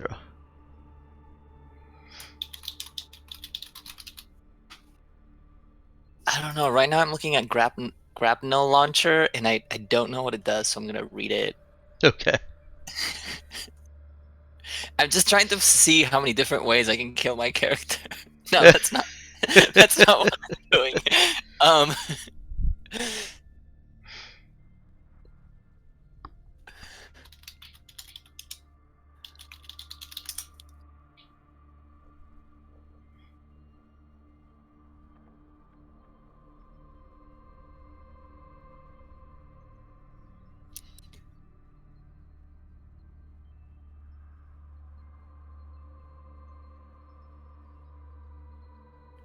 Is it assumed that we have enough rations for everyone to be happy? Yeah. Okay. we got a lot of food. It's not You've necessarily covered the great basics. variety. The ship that they're on has crew capacity of 200, so it's got food for 200 people for 2 months. And I think you're up to like a dozen people? Nope, not even close. Yeah. In this particular station, are there available pharmaceuticals? Mm-hmm. Okay. Sorry, I should clarify. You mean the in-game pharmaceuticals, don't you? The actual I equipment stuff. specifically, I'm talking about Tsunami. Okay, let me take a look. Probably not the more advanced pharmaceuticals. So, like, no pre-tech cosmetics and no brainweave? 'Cause those are Definitely 2 no of on both of 5. those, yeah. Yeah. I don't think anything pre-tech has been really hard to come by. Well, the pre-tech cosmetics are easier just because apparently they made so many of them pre-tech. Well, yeah. That does make sense. Isn't there a pharmaceutical drug person in the ship? There is. Sort of. Colleen tries to be everything, and she's moderately to very successful at it, depending on the thing. So what What has Colleen done in regards to pharmaceuticals so far? If I were to ask. I'm not Hair sure colors? anyone actually knows. Oh, painkillers? Okay. Hair colors. Hair No, hair colors. colors. I thought Hair you said. No, colors. nobody has ever asked. Yeah. I would like to interact with Colleen a little bit more. Okay. We'll wait until we finish up with this break, and then you can. Also, I was gonna say you were not there for that, but as your NPC persona, you interacted more with Colleen than anybody else. Yeah.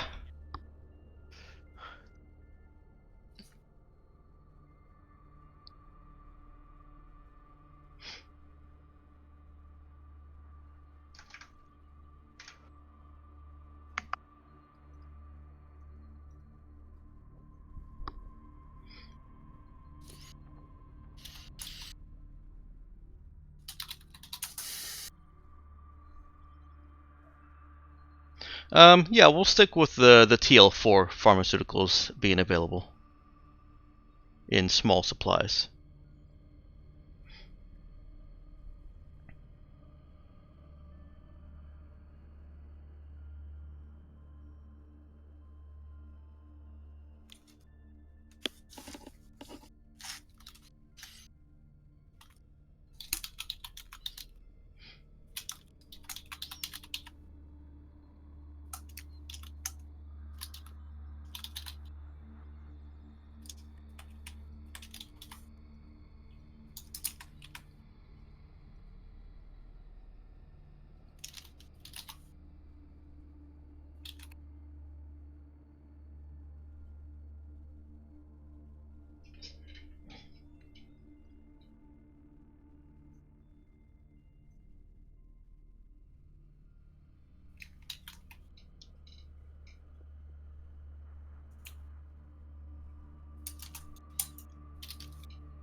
Field radio. Where's that? Oh, that's expensive compared to what I have available with me. Yeah, it's funny how so many of these things are so cheap when you've got money, and then a couple things are really expensive, but money is weird in this game. I like that it's not just a D&D economy. That things just have a price reasonably based on what they are and what they do. As opposed to this +1 sword is exponentially more expensive than this, well, +2 sword is exponentially more expensive than the +1 sword. Yeah.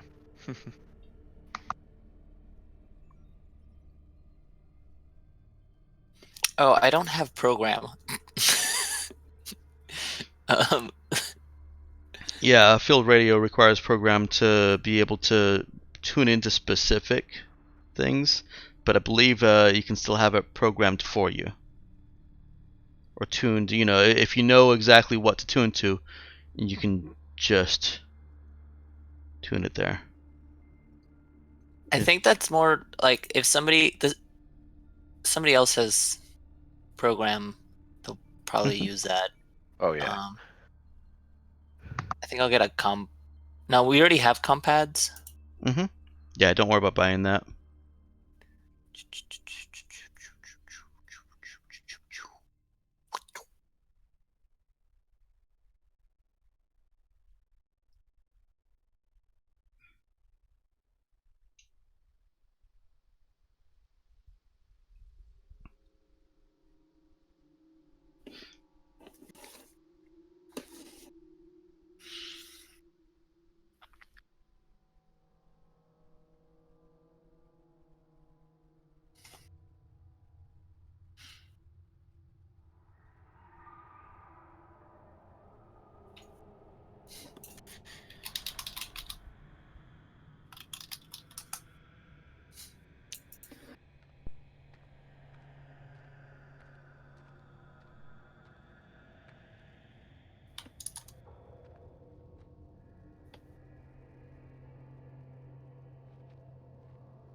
Hmm.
I'm back.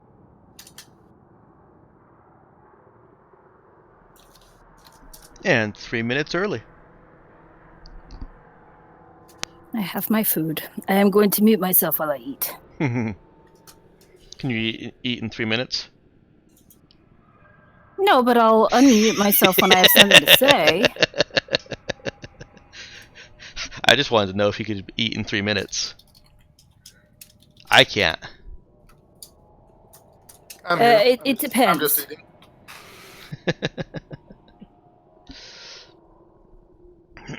All right. Mariano, you got that list? Where do you want it? You can put it into discussion.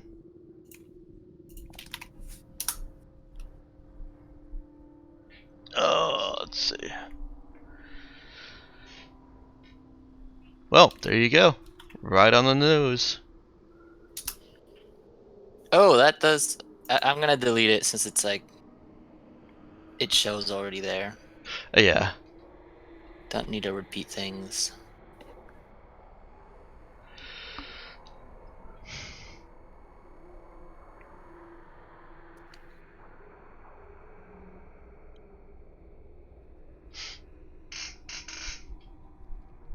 Yep.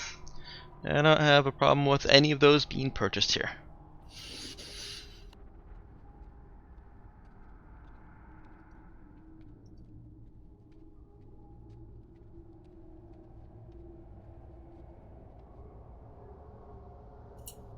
I'll be back in 2 minutes.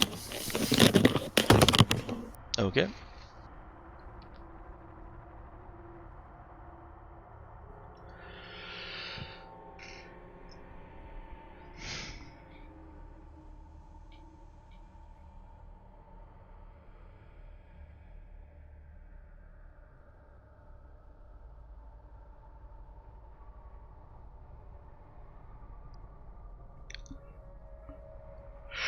Whew.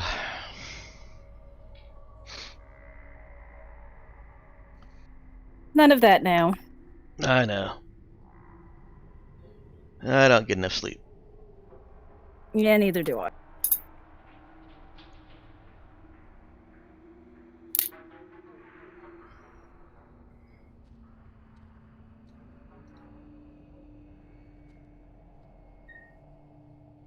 Especially on the weekends. Yeah. These weekends are for fun. And laundry. By which you mean playing games, right? Yes. I've been having more fun with 7 Days to Die. I'm back. It All right. takes a little bit of getting used to. Yeah. The amount of construction is very daunting, and I'm like, I don't really want to do that. But we'll see how it goes. It's honestly more fun for me co-op. Yeah, I could see that. It's much more fun. Co-op. You can Yeah, but you guys wouldn't let me play with you. work better. You can play with us. I believe the impression was figure out the game and then you can play with us. That's the impression I got. Well, I certainly didn't intend to give you that impression because I was more than willing to host. I don't mean that I got that as a mean impression, just as a general, learn the game and then come on play with us. I learned the game playing with others, so I certainly didn't okay. intend for that to be the case with you. Yeah.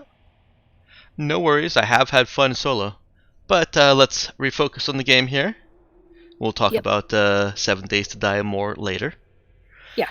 I learned it playing with Emma. Huh? I said I learned it playing with Emma. Okay. So how much of that maintenance did you guys end up doing? I didn't actually get that number from you. All of it? Okay. If we're here, we better get all of it done. Okay. Which means we've got a week at this station of whatever. Yep. Well, you would have had a week, whether you did all of it or not. Maintenance. Hence, just doing all of it. Now we Yeah. need to find jobs, though. But yes, you've got a week at Gorman Station. Eileen can do her shopping throughout. It's not all done just necessarily in one sitting. Colleen is upgrading the med bay. Okay. There's something here. Oh wait, we can do work. Yeah. You guys have a week to do various things, various projects, or interact with station or each other. Yeah, ships in dock, so Mhm. we are running on spinning our wheels. So Cap is actually going to see what kind, like if there's a jobs board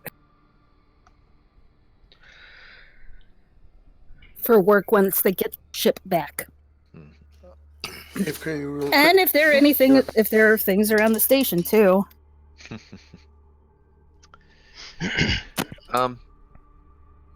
Is there a bar? There is a bar. Awesome.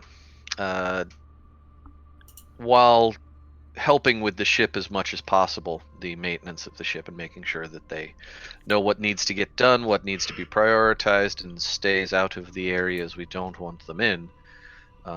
Dude is going to be spending a little time each evening after that at whatever the local bar equivalent is. Okay. And he's going to be trying to make connections. Trying not to, be the obvious, hey, so what's going on around here, and what can I find out kind of stuff. But, Okay.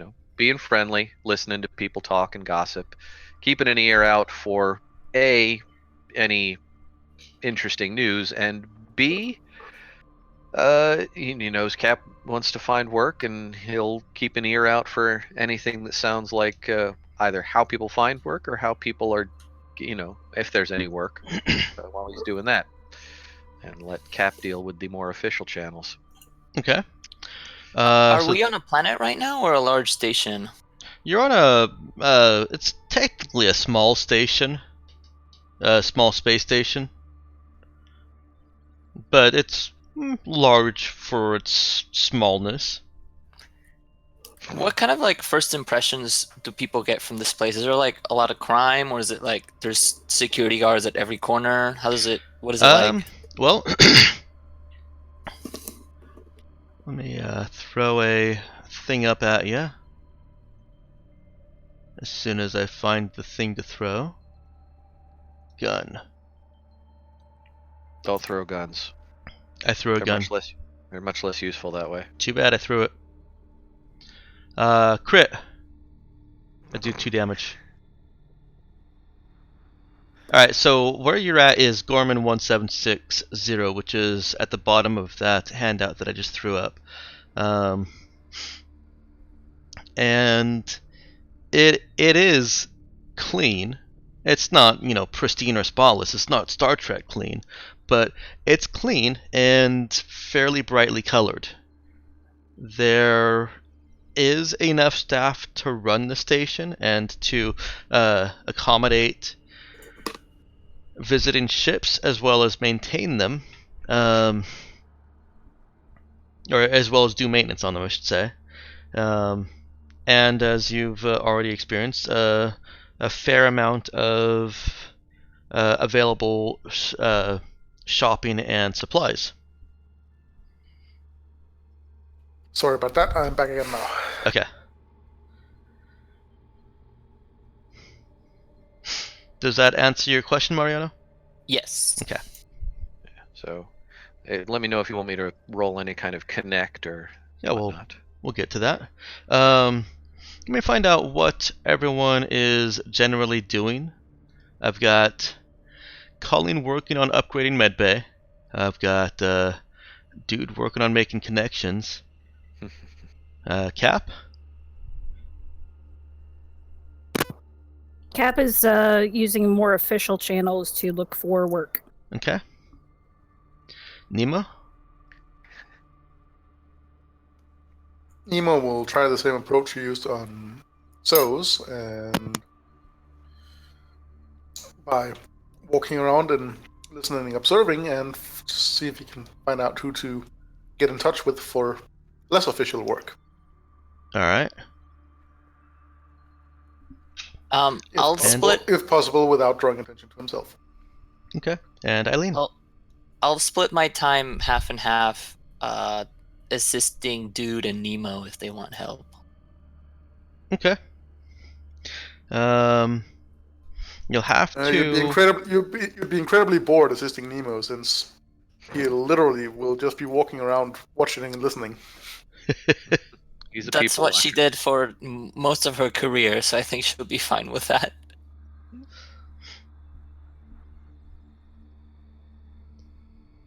Is Dude okay with Eileen kind of tagging along? Company is always fine.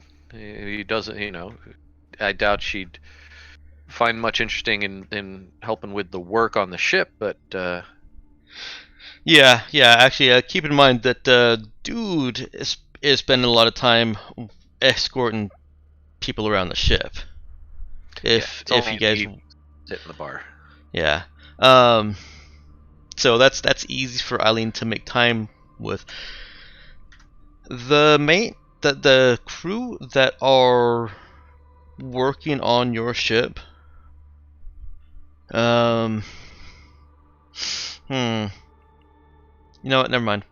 I was gonna say that they work around the clock because there isn't really a day-night cycle, but they've got other ships and other things to do. I was gonna say I don't feel like that we could monopolize two or three whole crews, one for each 8-hour shift. Right. No. I was thinking that they would just do that here, but then that would be saying that they can do it faster, or I'd be setting precedent that all the stations do that, and that's why it takes a week. So I'm just going to leave that box alone. Oh, touchy. That is a can of worms I don't want to open. Plus, I mean, they certainly, probably within the first day or two, Dude would get an idea of how competent and discreet they are. But I don't know that Dude would feel comfortable with people on this particular ship almost at any time when he's not there. Fair enough. So Dude's just traipsing out after hours to hit the bars, which gives Eileen more time to spend with Nemo. Indeed. Let's start with that. Are there any particular interactions between Eileen and Nemo?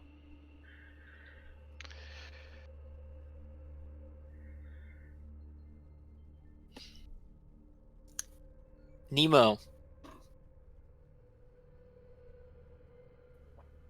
Yes. what's your favorite color?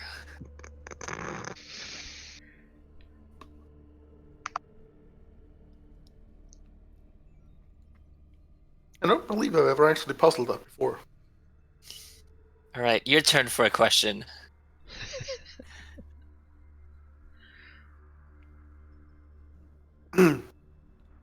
She doesn't know what Why would Nemo you? is. Why would you? No. Why would you willingly No. embark on Actually, she does. Yes, Colleen referred to him as a murderbot. Oh, yeah. Yeah. We should probably give that information to Mariano. Yeah, whether or not she paid attention to that. Why would you She was willingly aiming a gun at the door at that point. She was paying Or attention. believes it. Sorry, we're not meaning to interrupt you, Mel. Right. That's as I okay, was he does it to us enough. Trying to reply. No, I don't. Go on, When Mel. other people are talking, I type. But, well, why would you willingly embark on an unknown ship with unknown people who then later turn out to be wanted terrorists? That does seem to puzzle me a lot. However, I also come from quite a troubled past, of which I'm not ready to fully talk about right now. Well, most of the people you're traveling with here appear to have a troubled past that they no longer recall. Raises the interesting philosophical question of, is it still their past if they don't recall doing it? Sometimes I wish I didn't remember my past, but I do. Well, being switched online and deactivated and taken apart does wonders for erasing one's memory.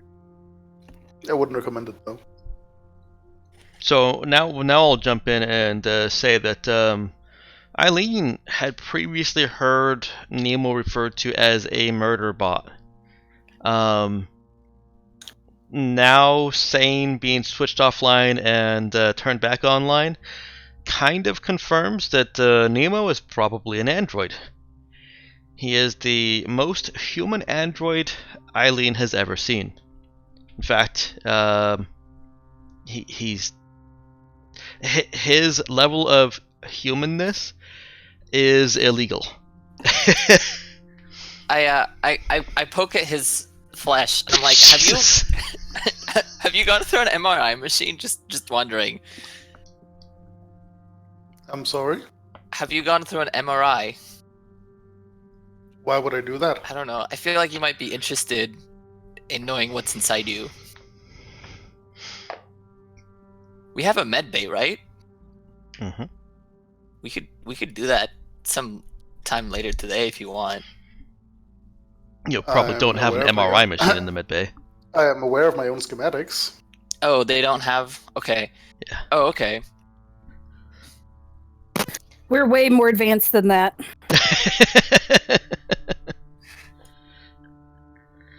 In fact, I've drawn up extensive plans for modifying and replacing this chassis. Have you killed anyone since you've woken up? I have terminated the life functions of biological entities. You said that in the past, but I'm asking since you've woken up. Yes. To your recollection. Affirmative. Oh, so maybe you were a murderer in your past life. Who knows? However, the individuals that I did terminate were terminally ill and suffering from severe psychosis, and attempting to eat my biological companions. That sounds a lot better, I guess. What are your main goals? Here on this planet, on this station? Yeah, and then also in a more general sense. Well, here on the station, I'm planning on observing interaction between illicit elements to find an optimal source for possible revenue. I say we look for bounties. In a more general sense, I'm currently working towards attaining fluency in Korean and cataloging the various ways that the crew that we've taken on the Rasa could be plotting to betray and murder us to take over the vessel. Do you think I'm trying to plot to murder you right now? There's nothing to indicate that, but I would be remiss to not take it into my calculations. You should probably put it in the calculations, just to be sure, and I wink. Oh, I already have. I'm like, do you know what really gets me uncomfortable, however? What? The people working on the ship. How so? Well, they're probably experienced working on other ships, and if our ship is special, they might be able to tell that it is a special ship. And they might tell authorities that the Raza was here. It's likely, but hopefully by then we will be long gone. I hope so too. And then I don't know, I'd follow Nemo until I get bored. Okay. Eileen and Nemo can still have standard small chit-chat conversation as they go. They don't have to walk in silence. But I'm going to go ahead and shift over to Dude. Kind of just watching people on the ship right now. They they know their stuff, and they're also considerate of any places that dude says are off limits. That's good. Oh, wow. The ruler has new options. I just saw that. Neat. I think I remember seeing something about that in Roll20 in one of the blog entries. I didn't look too close at it Yep. though. Yeah. Okay.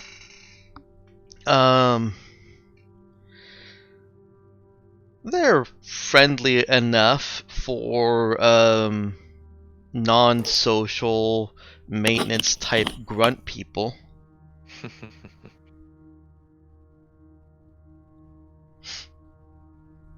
And so, banter back and forth with dude, probably able to find a little bit more common ground in the mechanical, technical side of things.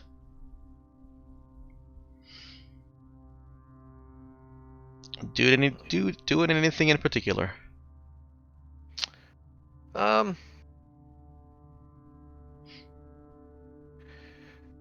mean, he's really mostly just keeping. I mean, he's keeping an eye on them, but he's definitely offering to help with any of the simple stuff that they're doing, just to keep his hand in.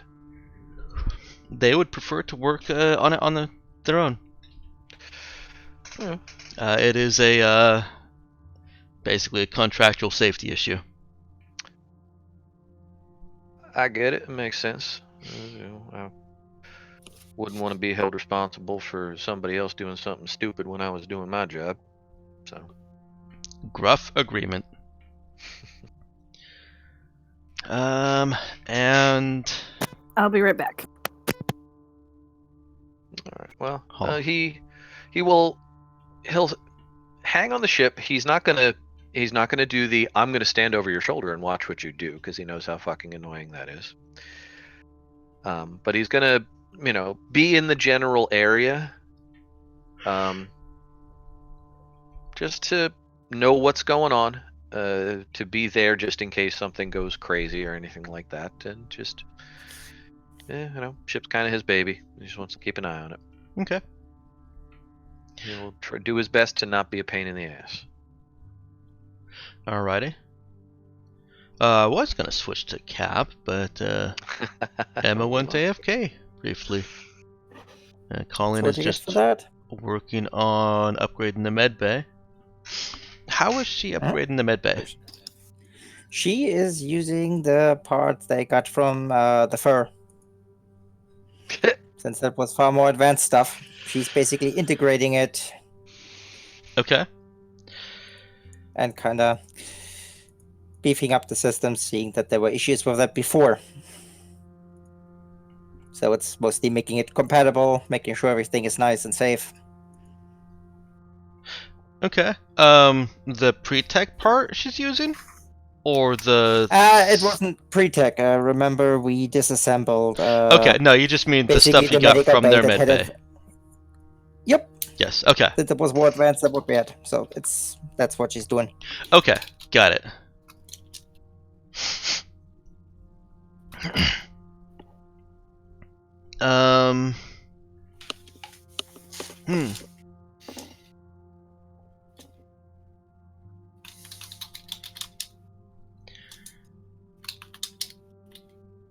Okay. Alright, I wanted to hit you real quick with just the same, what is Cap doing? Let's focus on how she's going about using those official channels to find work. So see if there are job boards.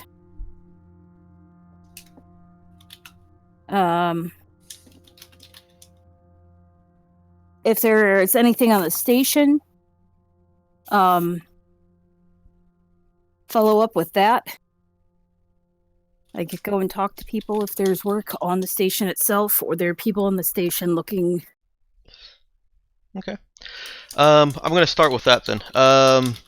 There are a couple of positions open type postings where people could just literally start working on the station.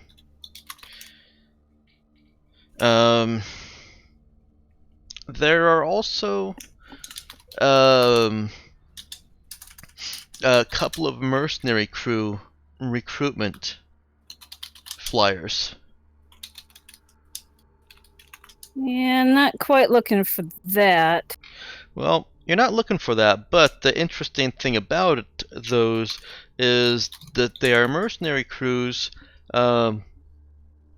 looking for combat experience for involvement in in the war efforts on Canagiris. Ah, that was suggested at one point. Mm-hmm. By Nemo, in fact. In fact, it was by Nemo. Yes.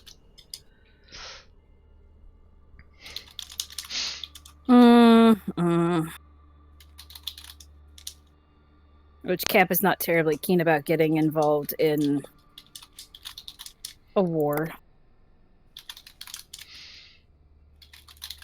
How much are they paying? It's all in kind, or not in kind. In basically in portions. A share of whatever contract are made with the locals on Canagiris. It's a small share by the numbers, but it's just a non-specific number based on however much is paid. Okay.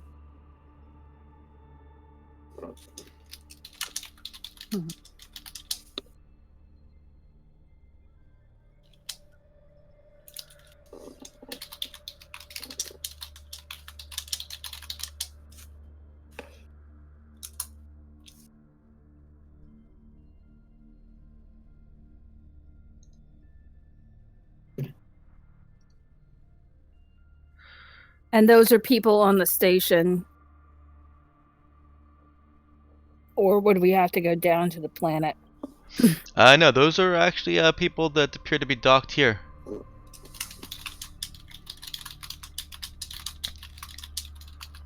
So you could talk to the mercenary crew of a ship or two. One of those ships even seems to ring a bell. Oh, does it now? It does. The Swift is here. It is a ship that was That was the one that refused to help. No. Hang on.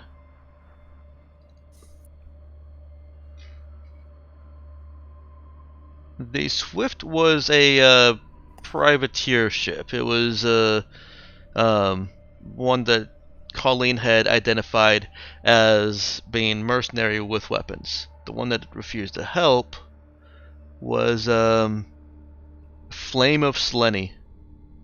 Oh, that's right.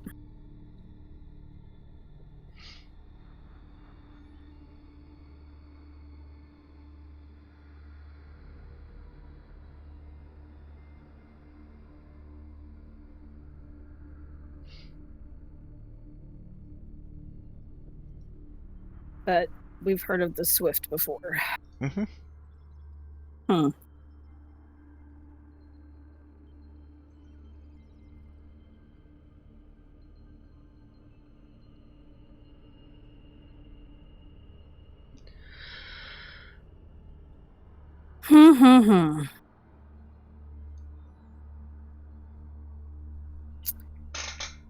Well,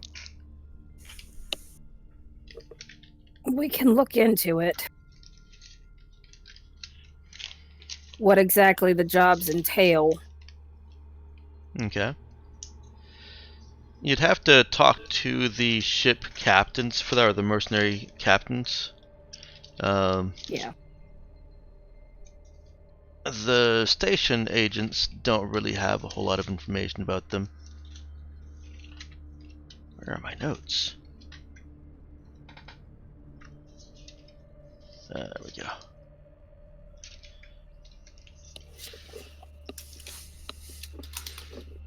Huh.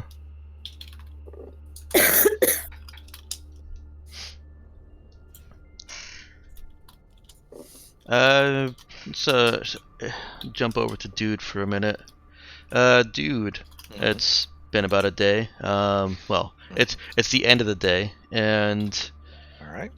Dude is able to try and just keep an ear out and make some connections in the bar.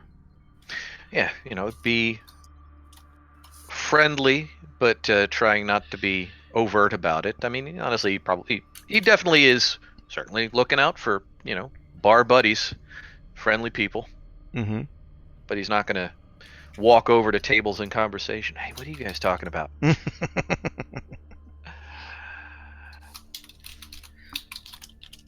Okay.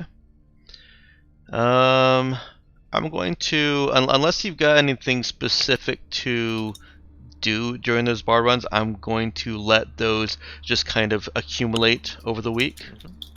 Yeah, kind of figured nothing's gonna happen the first night or two. Yeah, and I didn't feel like going day by day with your various projects. Yeah. I do want to ask Colleen, how long will she work on the med bay before switching to something else, or is this her current priority? That's the current priority since it impacts some of the other stuff she was going to do. Okay. She basically goes to the station, comes back with a food platter, Is she eating and then she grits? keeps. No. She's getting herself, like last time she was here, nice large food sampler. Okay.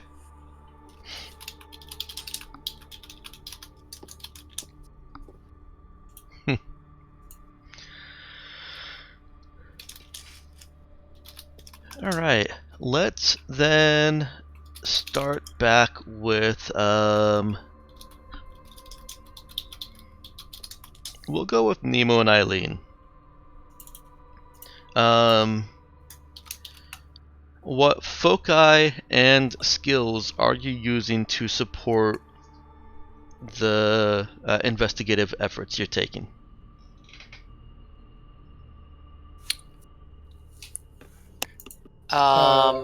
Obviously, hyper acuity in the most part. Okay.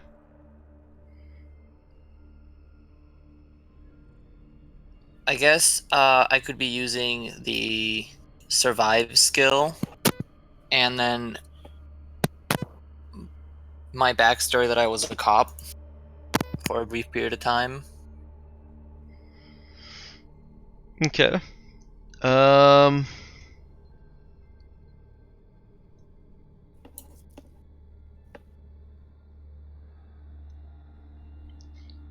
I think survive is intended to be more nature, more being planet side without food facilities and shelter. You might be thinking more basically streetwise if there was specifically a streetwise skill. The closest would be connect.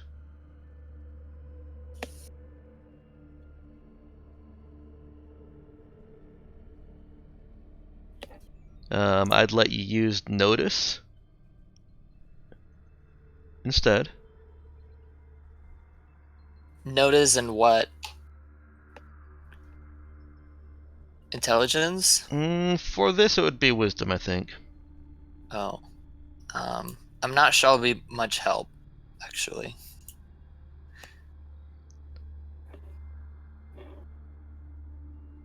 Well, Eileen can still keep Nemo company and keep that conversation going. Nemo with hyperacuity.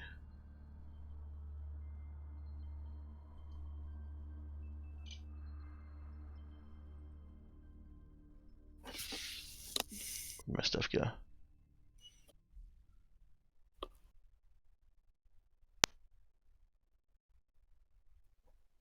And also, of course, using his systems to intercept and listen in to any calls, to any transmissions that might be going on around him that could potentially be interesting. Okay. All right, and what skill is Nemo pushing for this? I missed it if you said it. That would be notice and connect, I suppose, but passive connect in the sense that he's not connect. He's not making any direct contact himself. Okay. Just observing other people making contact. But you could make a claim. You could make a case for both notice and connect, I suppose. I would accept either. Connect is a little bit less passive, whereas Notice is completely passive. Yeah, we'll go with notice first then. Okay. Mariano, you can try to assist Nemo with that, and especially using that police background, you would be rolling Notice as aiding a skill check. It has a chance to give him a penalty, but it also has a chance to give him a bonus. Do I know the difficulty? And if it helps, Nemo will be listening in Chinese, English, French, Japanese, Korean, and the local languages of Brindalati. Yes. Hold on. Let me think a little bit. Okay. The difficulty is not high. I'll tell you it's a 6 or an 8.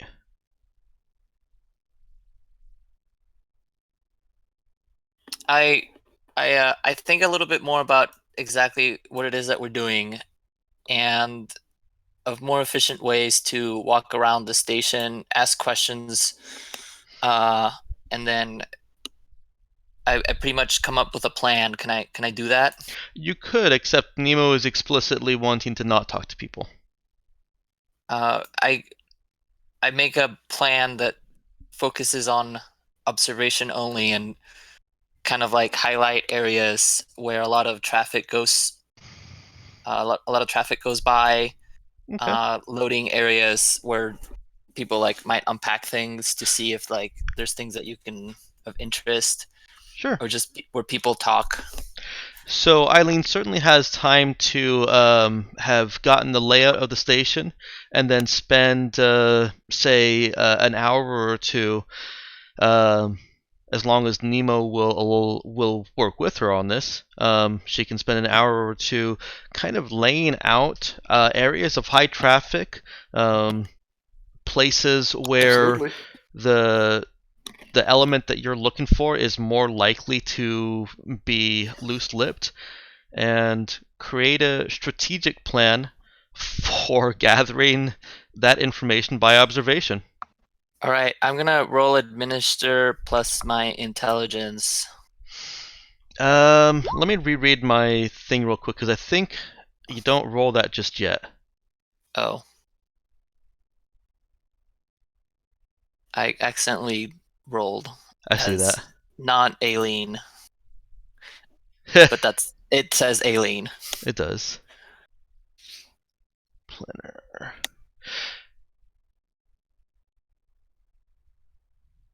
Yeah, you don't have to roll to make the plan. You just have to spend the time. When the opportunity comes up for whoever's involved in the plan to actually make a check, then you can aid them using the administer skill. That's when you Okay. roll. You're calling what to do with that 7 if it gets used in the future or not. I'll go ahead and use it. So that is the aid check for attempting to, well, for the plan, helping Nemo be more efficient with this. And that does result in a +1 to Nemo's check. As long as Nemo follows the plan, Eileen's plan can continue to assist him. Okay.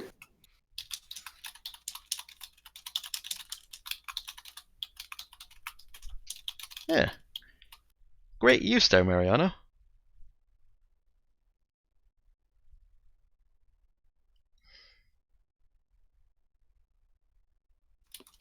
And Mel, you can go ahead and roll. Do I have to? Oh, I feel like I'm the only one who remembers what hyper acuity does. you are. I mean, I would fair, normally. You are the only one with hyper acuity, so you know. Well, I would that's a good normally. thing. He's the one who wrote it. I would normally say that that's because there are so many things out there that the GM keeps track of and all the different spells and all their effects. But Mel's right, I wrote it. Yeah, then that's just you. Yeah. I just forget that you're using it.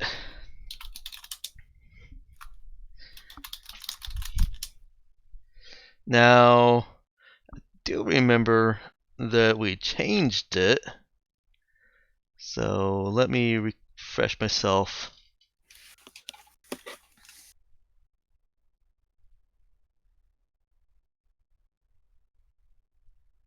Yes, we changed it so that you do still have to roll. However, your minimum result is 1, and you can re-roll once. You're still rolling because you don't know the difficulty. Oh, right. No, it's my fault for forgetting to update that. That's okay. Yeah, no, we had a discussion about me not liking to always give you the difficulty numbers. Yeah, I remember that now. So roll and just set it to.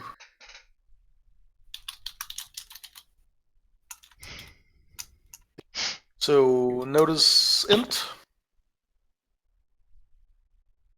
Yeah, I'll allow int for this, given what you're trying to pick up, and basically translate into non-jargon.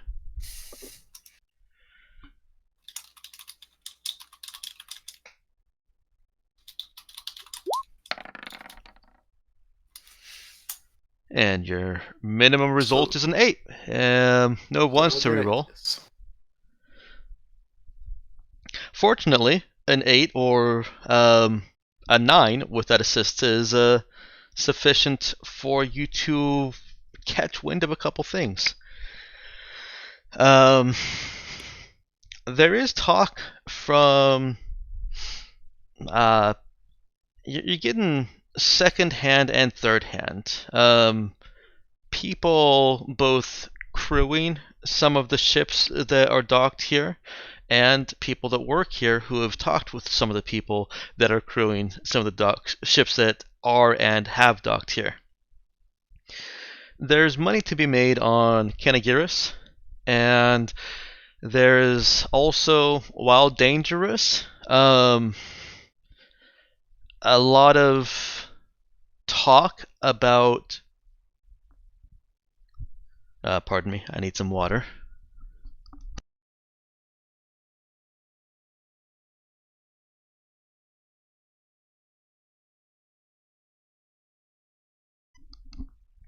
A lot of talk about potential hidden treasures on Ecos, and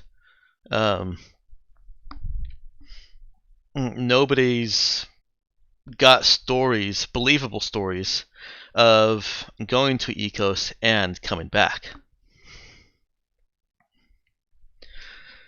Most of the criminal talk is about exploiting the war-torn natives of Kanagiris.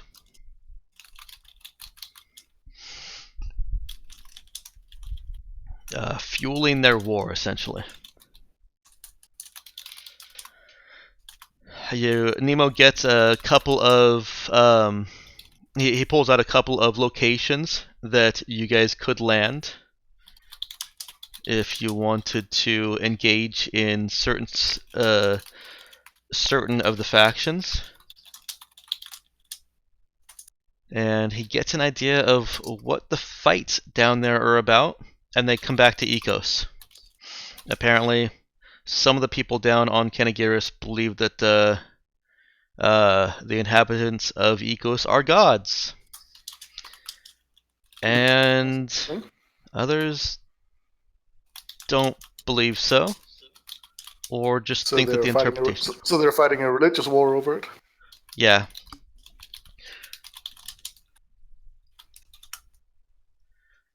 There are a lot of war efforts on Kanagiris dedicated to what is on Ecos and how to treat whatever is on Ecos. What is the general technology level on Kanagiris? It's around tech level 4. Okay. They're able to build ships that have spike drives. They don't.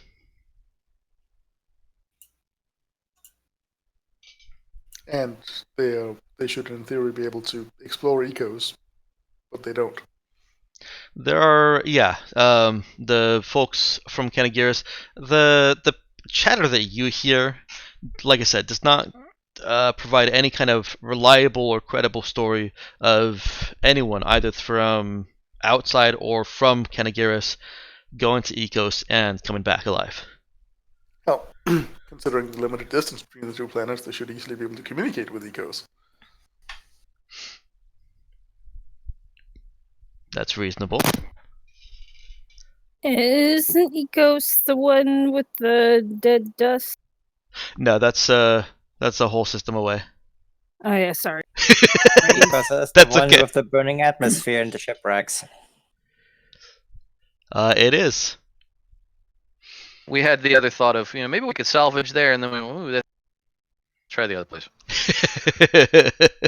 Yeah, because we took a look at the atmosphere. Mm-hmm. We've had enough burning atmosphere for a while. But we established that burning atmosphere isn't the same as the burning atmosphere ecos isn't the same as the atmosphere is actually on fire as it was on SOS. It's Right. just very hot. Right. Yeah, it is just very hot. It's not as hot as SOS was. It is not. It is not actually on fire. Right. SOS was kind of like a little mini sun. It's just warming up. Of course, technically, suns aren't on fire either. What? I don't believe you.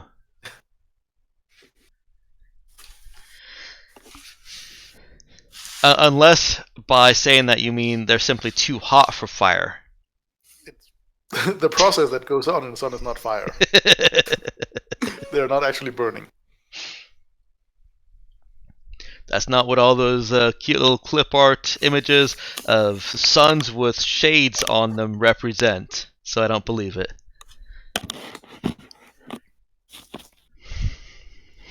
But there was. Did you say there were no reliable reports of anyone from Kanagiris going to Ecos and coming back, or from anyone, period, going to Ecos and coming back? Anyone, period. Anyone, period, right. But people had definitely gone there for treasure hunting and not come back. There are stories of people who haven't gone there for treasure hunting, yes. Okay. Nobody can put a specific name to any ships that have tried to go there. It's always that ship I heard about. Right. Maybe they have really good retirement options over at Echoes. They could It's have a good always- retirement plan. It's always the friend of a cousin's uncle who went there. Pretty much. I'm going to hit up Cap here with using official channels to find work. Wait, wouldn't your cousin's uncle be your dad? Yeah, that does kind of work out that way, doesn't it? Doesn't have to be. It doesn't. Suppose, depending on if there are other Because siblings, your then- cousin yes. presumably is married and they would have... Right, they could have an uncle on the other side. Or your dad could have a brother. Could have another brother. Rather. Quality educational streaming content here. Then, of course, the whole conversation gets really interesting if everybody lives in West Virginia. Let's not let that conversation get that interesting. It always comes back to sex with your people. Cap. Mm-hmm. Navigating the bureaucracy is kind of how I took what you were trying to do. Yep. All right. You know that's administer. Does she administer, and what ability score?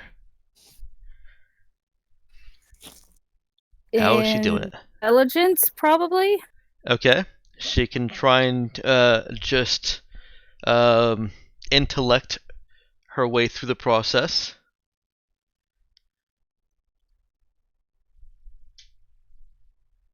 Okay. Go ahead and roll it.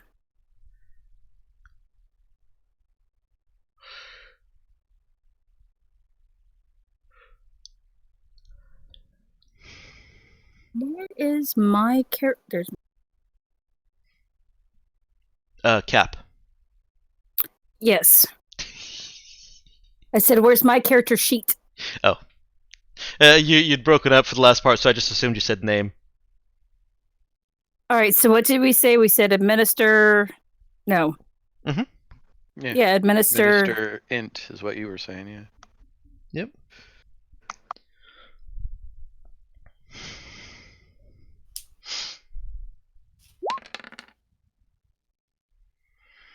Well, you guys are working on the sixes there. One more, and we have to change the nature of the game. We already have Nick here. Okay, fair enough. And I wouldn't roll a 6.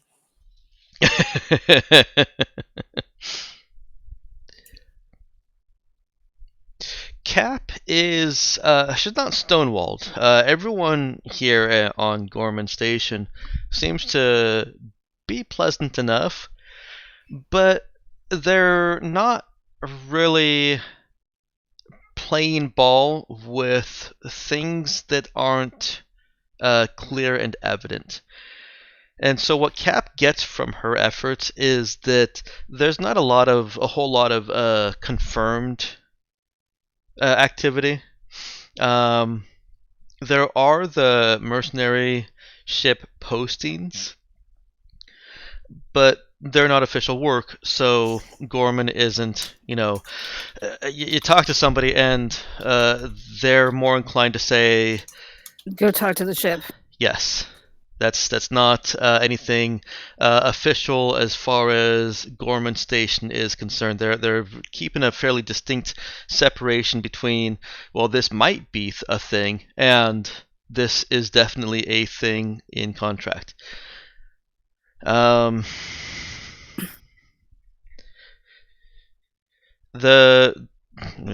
more than willing to talk about the work that is available on Gorman Station. Oops. Hmm? Nothing. Okay.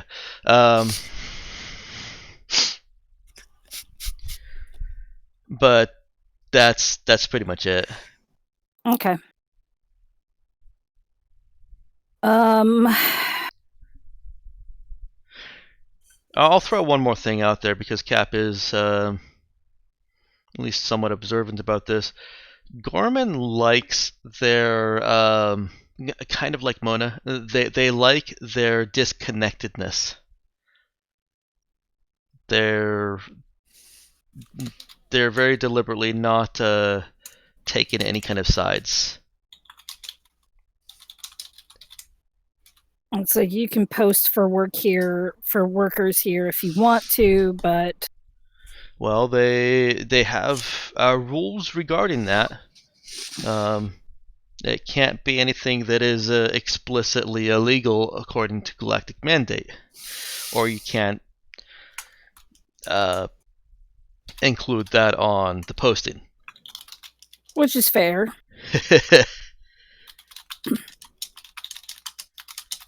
So we're turning into it's the back pages of Craigslist. Yeah, let's go with that. Except there's a lot less sex. Well, maybe. Yeah. Well, maybe. Hopefully. Yeah, if you see anything about brothels on Ecos, be wary.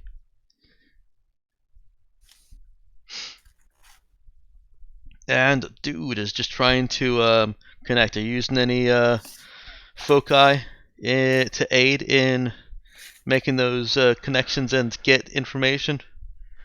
I was looking at the stuff, but the Wanderer really isn't particularly suited to that, and I didn't take the connect foci that I had been talking about last time. Mm-hmm. And creative isn't really, other than talking about it, isn't really going to help me much of anything. So no, it's just he's just going to use his +1 connect and his +1 connect and his +1 talk to just be friendly and try to, make natural connections. Okay. Let's go ahead and get a charisma roll with that, and see how charismatic dude is. All right, charisma talk or charisma connect? Charisma Yes, connect. Okay, we say it's +1 either way, but at least then we know what we're rolling. Mm-hmm.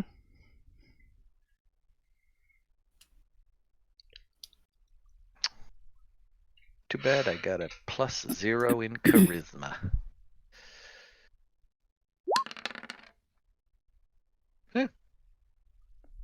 There's the 6. Yep, there's the 6. You There's rang. something wrong with this. Mhm.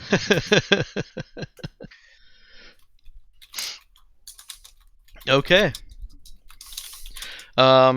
Dude is able to establish a little bit of a rapport, even with the couple of hours that he spends here and there. And he doesn't really get a whole lot in the way of information, but he's made good inroads with not just some of the people that are passengers or traveling through here, but also with some of the staff. You can probably use that later. Very cool.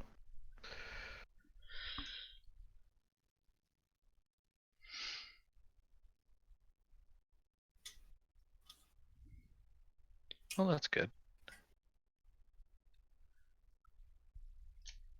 Dude actually ends up seeing a fair bit of a couple of people.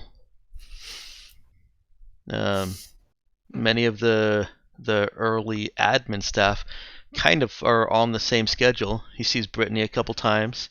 Some of the other greeters.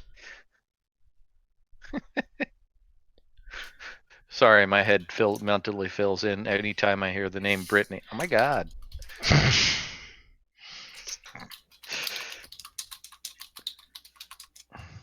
It does lend itself to that, doesn't it? Mm-hmm. Does Oh she my at God, least Becky. now? Is it at least spelled properly with the E in the proper vowel place, or is it just Brittany? Well, he would have to ask her the spelling of her name. Oh, that's not dude asking I know, anybody. I know. It is Brittany. Brittany. There Yes.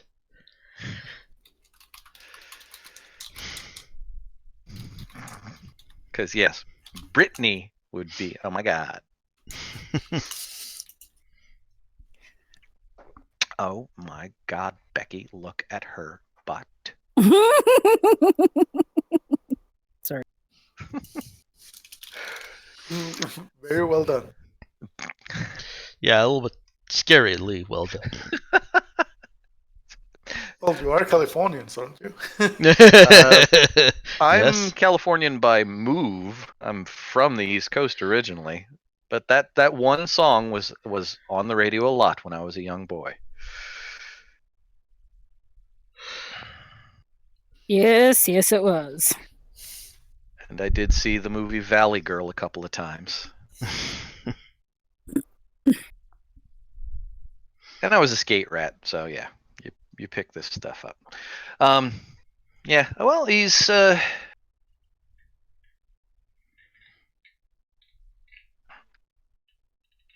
he would definitely have if he sees people on more than one night, he would definitely try to make the standard hey, how's it going again kind of connections, and definitely sit in the general area and in the bars and whatnot. Mm-hmm. Just commiserate with. I'm sure they're going to have the standard. Oh man, you would not believe the shitty day I had at work today, kind of stuff. That's usually why they're at the bar. Mm-hmm. It's a universal. Mm-hmm. 2,000 years from now, we'll still be complaining about the same shit.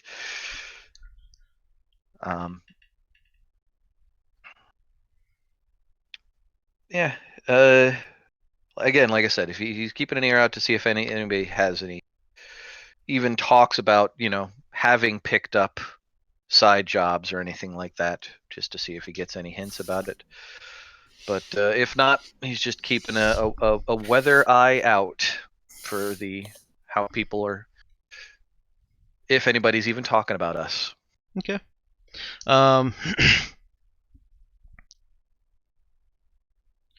The one kind of piece of information that dude does gather in his hanging around. Yeah, and he'll definitely have bought a couple of rounds here and there. He notices that there actually aren't very many staff.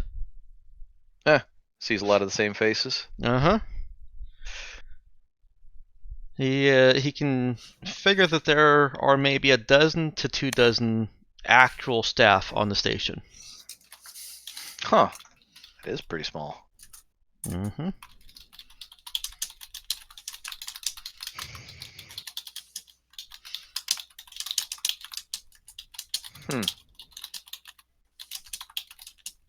We'll file that away. I don't think he won't comment on it. Okay. He will tell Cap about that when next time he sees her.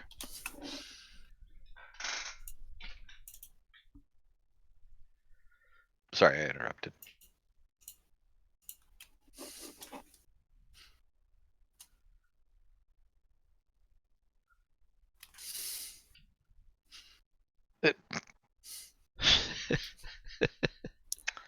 Nice.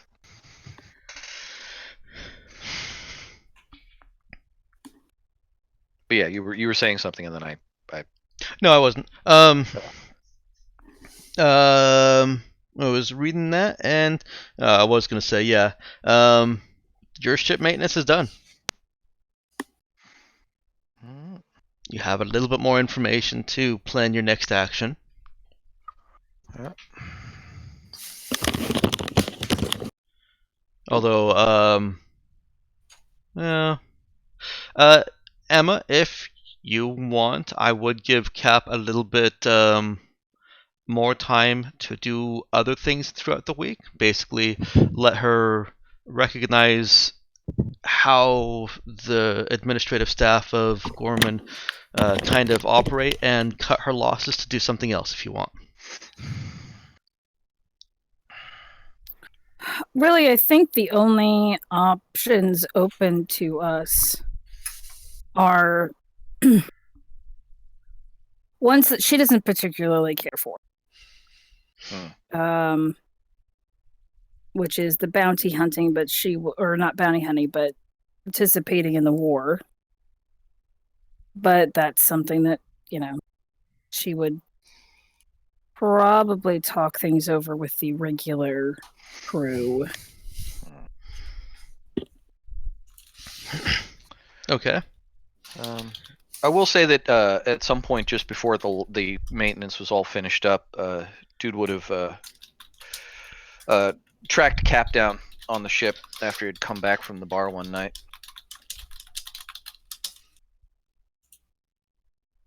Go to it.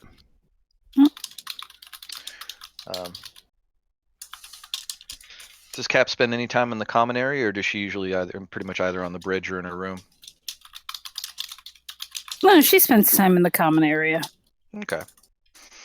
And in the range. Gotcha. Dude will sit down next to her in the common area. He's got a cup of coffee. He's drinking after having been at the bar. Hey. Well, I've been keeping an eye on what they've been doing to our baby, and they're taking pretty good care of her. She's coming together.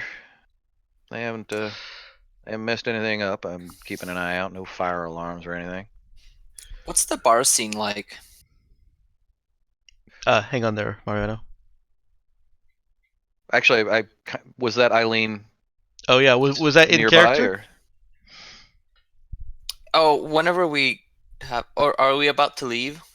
Well, if that's out of character, basically, if that's not Eileen interjecting into this conversation, then hold on to it for a second, and I'll get back to you. Okay. Sorry. That's okay. Sorry. It's okay. Matt does it all the time. It's cool.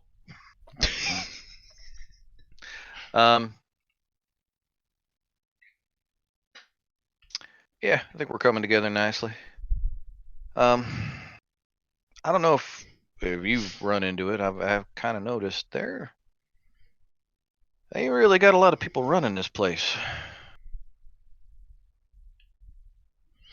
Yeah, their administration leaves some things to be desired. I got to imagine it can't be. It can't be. It ain't. Well, judging by the kind of things they complain about down in the bar when they're done with the day, they ain't too happy about the amount of work they got to do either. It's seems to be wearing them down. Well, we certainly understand that feeling. Well, you ain't wrong about that. I don't know. I've been keeping an ear out for seeing if anybody talks about taking jobs on the side or work for a ship, but I ain't heard much of anything. But I don't know. Have you checked in to find out whether or not they got any, whether the administration of this particular place is looking for any help? They might not have posted about it, but they might be amenable. I think they can use it. Yeah, that's what I'm thinking. I mean, but are we really going to be here long enough to be any good to them? well, yeah. I mean, if it's like something they could take care of in system for them, if outside of the station, I don't know. I don't know if they need cargo runs or information or not. All I'm saying is they certainly seem to be overworked, and be worth asking them. Nothing else. Yeah, they may be open to it. Well, hell. But they may also not appreciate interference. Oh, yeah, that's true. Yeah. I got faith in you, Cap, to be well, not not discreet, but friendly in the way you might broach something like that. Inoffensive. Actually, wait, that's the wrong word too. Sorry. She kind of raises an eyebrow. So I'm offensive. I didn't say that. I may have had. She obviously is giving him shits. Yeah. And it's definitely obvious that while he's got a cup of coffee in front of him, he has had a few drinks at the bar before he came back to the ship.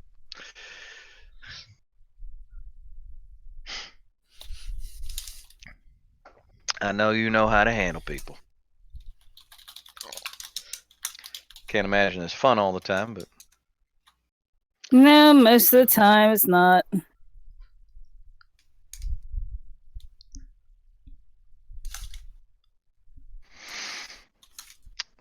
fact, most of the time it's pretty damn awful.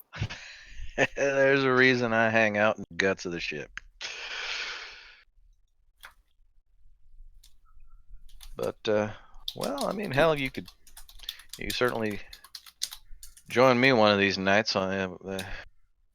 They seem to relax a little bit more when they got at least a couple of drinks in them. That's a possibility. It's been a while since you and I have had a drink together. Yeah, it has. We had a lot of shit going on. And I didn't really feel like drinking when we were in that morgue. I needed to keep my wits straight. We all did. God damn, that place was creepy.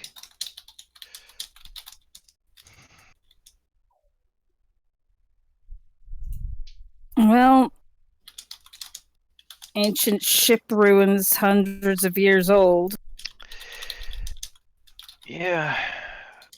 Oh man. I feel. I mean, I don't want to say I feel bad, because that's just too strong of a word. But I almost feel like we could, or maybe should, bundle up, maybe anonymize a little bit of that information picked up, and I don't know, send it to somebody, just so other people know what the hell went on in there.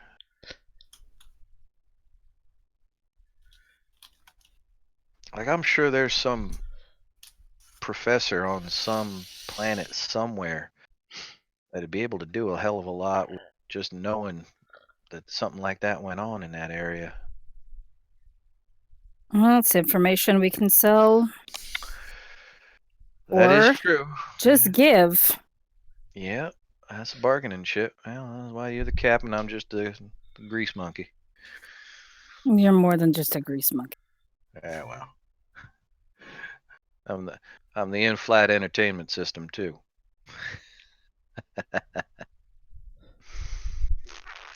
Far more than that, too. Well, thank you, Cap. Well, this coffee was probably a bad idea, but it helped a little bit. I'm gonna get some shut-eye.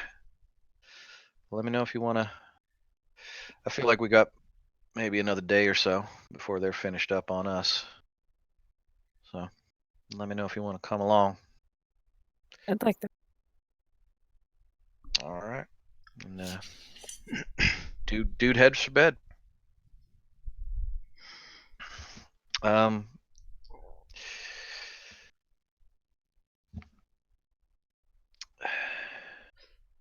Here, let me.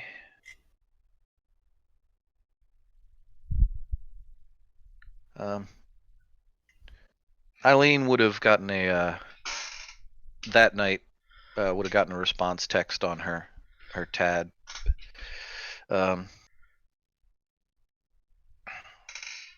Saying that at least on his end that he hasn't heard about anything going on. He's had a hard enough time keeping himself occupied just watching these people on the ship. They didn't even they wouldn't even let him help. But he'll certainly keep an ear out. Can I ask what the particular insurance policies are and go over them? You can, yeah. I do that. Okay. Is Do you have specific questions? Yeah, I do. Go for it. What clauses or policies particularly are the ones that prevent the dude from monitoring the ship? No, he's allowed to monitor the ship. He's due to potential risks that Gorman Station is not going to cover for possible injuries. He's the crew that are working on your ship are not allowed to take any assistance from him. In fact, they're supposed to discourage it. There's nothing in there that says that he can't, but they don't want him to very specifically. And it looks like depending on how you look at it, a more or less legit. Hey, look, we're not responsible if you get injured, so we're going to do everything short of physically restraining you to prevent you from doing the work that you've paid us to do. Does I asked the dude? I might be able to finagle this a little bit if you want more access, but I mean, it doesn't sound like you need that much access to the repairing of the ship, do you? I'm really just keeping an eye on him. So these clauses aren't a problem to you?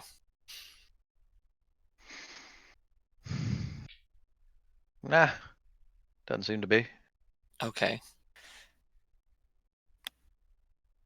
All right. I guess I'll just continue doing stuff with Nemo then. Okay.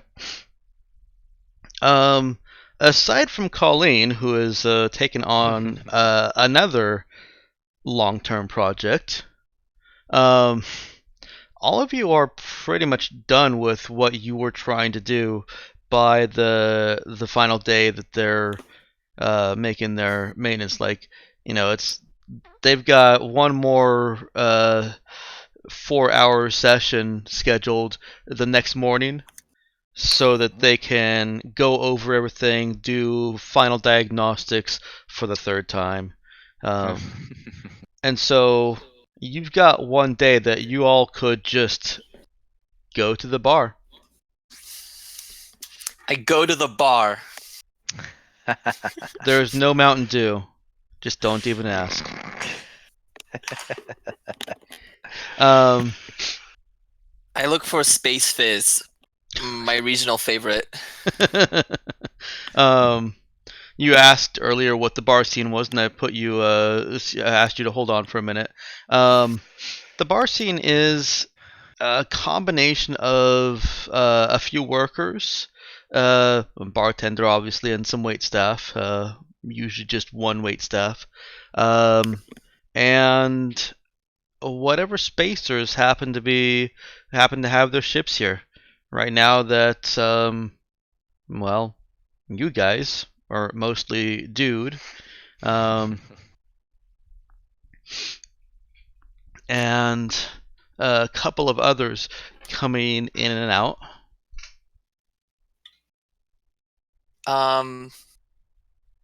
Are there any like light competitive games like throwing darts or arm wrestling or anything like that, or drinking competitions? There are a couple of there's a broken pinball table and a couple of working pinball tables. There's a foosball machine. The air hockey is not working. Everything is broken.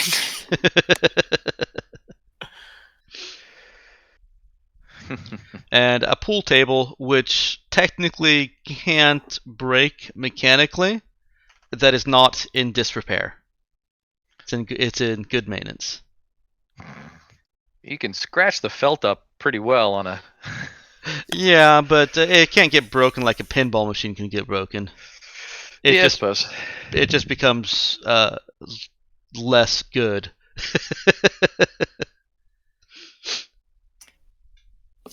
I realized that I don't have any credits again, so I just kind of sit there. Oh, did you spend your 500? I'm not going to worry about the credit costs of you guys going to the bar and playing a couple pinball games.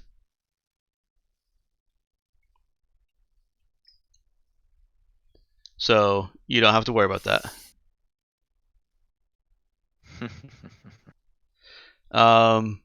So is everybody meeting at the bar on that final night? Dude definitely would go. Okay. Nemo? Cap? I tell the bartender that it's Colleen's birthday today. Nemo would prefer to continue his observations. Okay. Yeah, and Colleen is not there. Yeah. Oh, well, if Colleen isn't there, then the Cap or Dude, whoever's here. But like as a joke, and I make sure that they don't hear me. And as I wrote, of course, Nemo has subvocally relayed all of his findings to Cap. Yes. Okay, so it sounds like it is Eileen and Dude. Did Cap not want to show up? I didn't hear. No, Cap. Okay. Cap's there. Okay, Eileen, Dude, and Cap.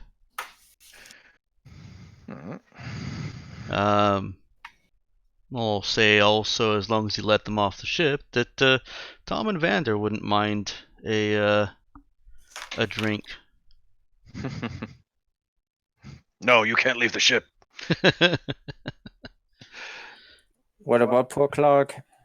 He's not leaving the ship while there are other people on the ship.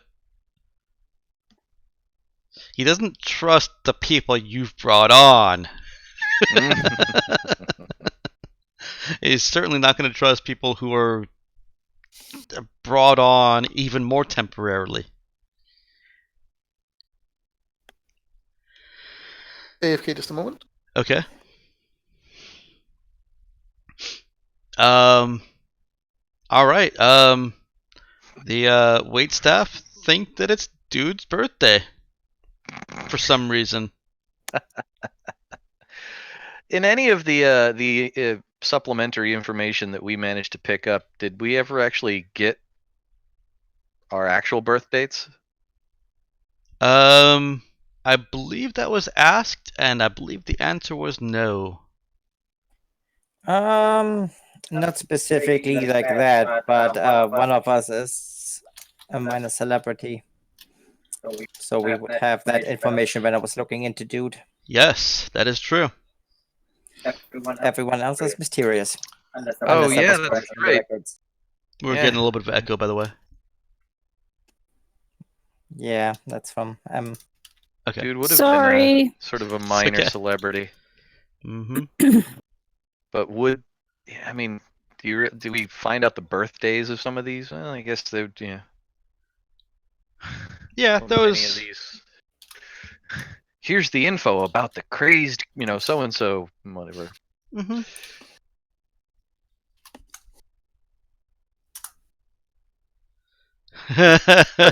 Back again. Dude is being I see that. now regaled with other people saying to play a song. Play Free Bird. No, play 4 minutes 33 seconds. Put on. Play Ring of Fire. I can play Into the Fire and the Flames. Actually, I don't think Dude has a high enough deck score for that.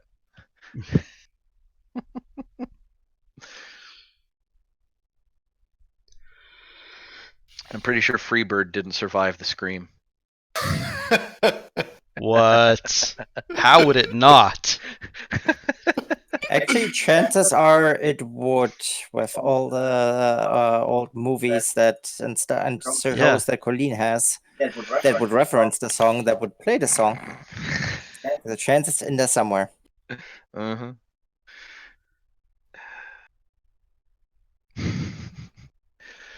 Dude is being plied with free drinks. Yeah, no, Dude will play along. And Doesn't know a plate of grits. Hot damn. Grits and alcohol. Sounds right? Yeah, that's fine. This is fine. Mm-hmm.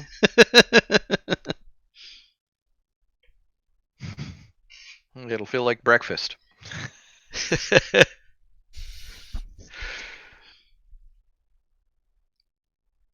But Dude'll play along. He won't, make a big deal out of, any of it. But I don't know that he would have brought his guitar to the bar. Well, let's see if somebody has a guitar.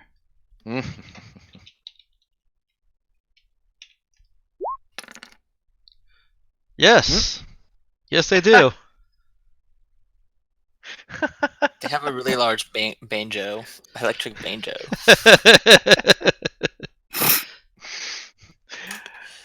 No, there's Welcome just to Deliverance. There's just an old style, not even electric guitar. All right. Well, Doodle, take it down. Spend a second tuning it up, making sure it's still playable. Yeah. It's decent. It could certainly use a little bit of work, but it's not missing any strings or anything.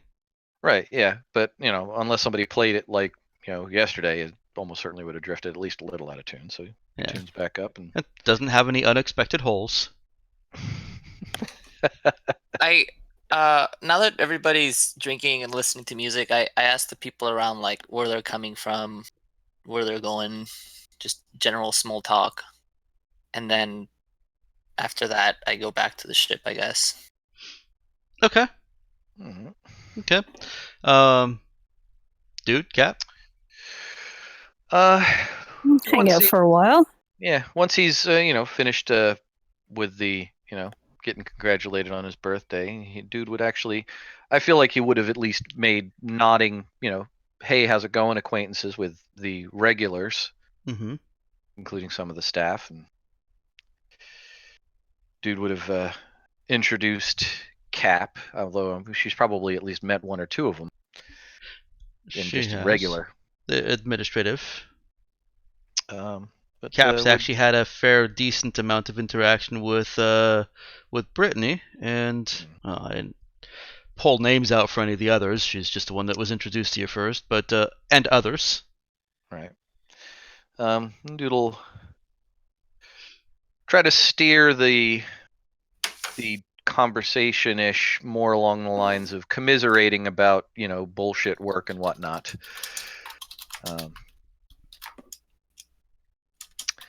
But would try to at least. Well, now Cap has been dealing directly with them, asking about potential work, right? Mm-hmm. Okay, so they know we're looking for work. Yeah, they do. But would at least make the kind of commiserating remarks about, it seems like you guys really do not have the people or help that you need to get your shit done. And see if that hold on that, Mariana. See if that brings out any kind of commentary from them. Okay. Okay. Just because you'll get a little bit of information from talking to people and asking where they're from and all that. Okay, so as I'm about to play this sad Hulk music later. As I'm about to leave the bar early, in a somewhat unexpected gloomy mood that suddenly came over, I overhear an interesting conversation. No. You said that Eileen was asking people where they're coming from, and I just hadn't actually imparted that information to you yet. Oh, okay. I'm trying to navigate the whole scene as a whole. Eileen's talking around, chatting around, while dude's playing song and kind of talking to some of the admin staff, and Cap's drinking. So yeah, hold off on any early leaving just yet.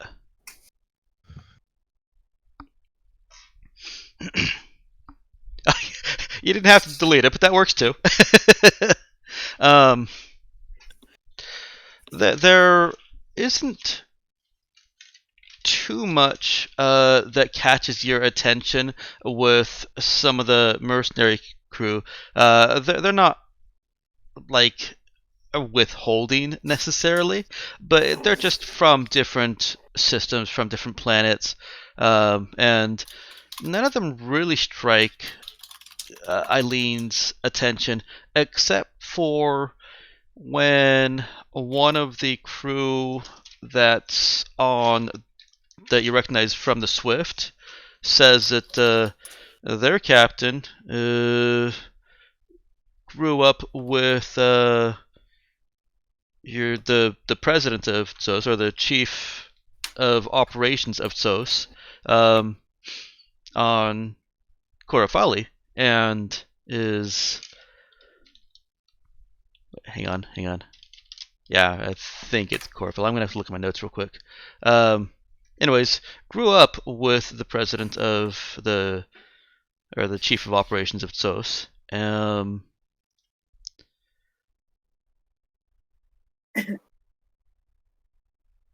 Oh, that's interesting. So he grew up with him. He's buddies. Hang on, let me make sure I've got the name right here.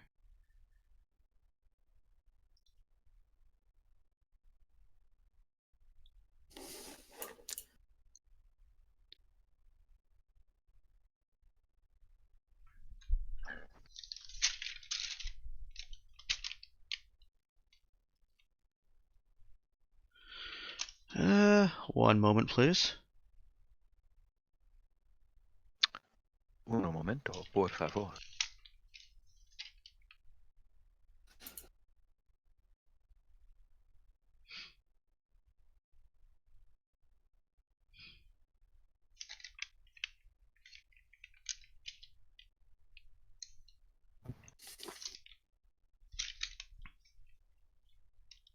Okay, not Quarter Folly. From right. Holau. Say that again. No, thank you. I would prefer not to.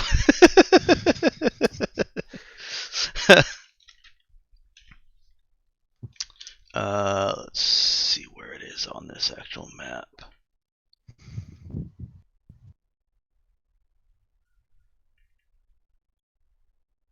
All right. Okay.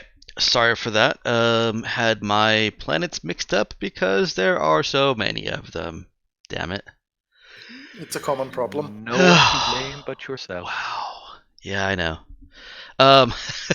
So what the one thing that really catches Eileen's attention, as I was saying, is that one of the captain of one of these ships grew up with the chief of operations, which is basically the president of SOS, and they are talking about going back there.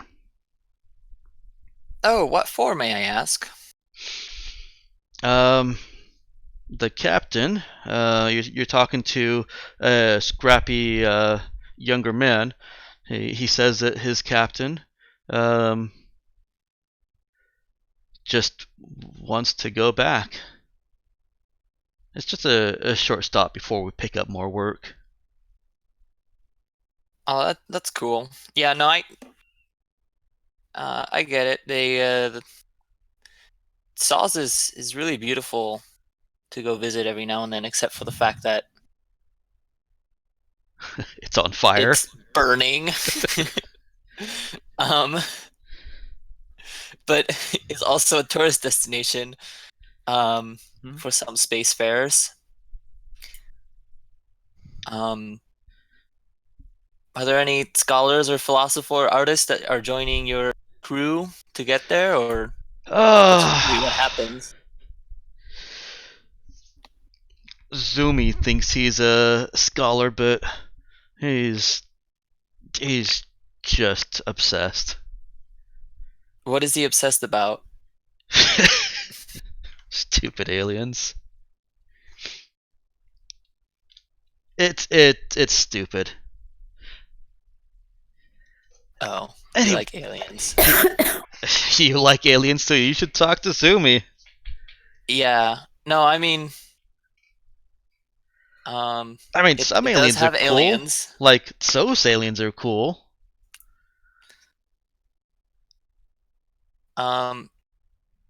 What's the? Does he tell me what the name of the captain is? He hasn't said the name yet. Oh, okay. Do I know the name of that chief executive director? You do.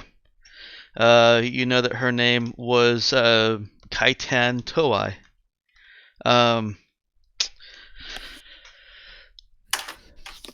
One moment. I've got to type something at you.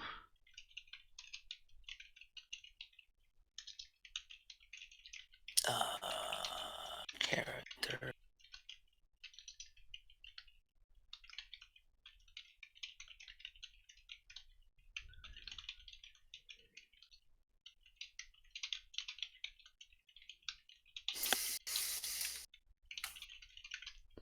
There you go.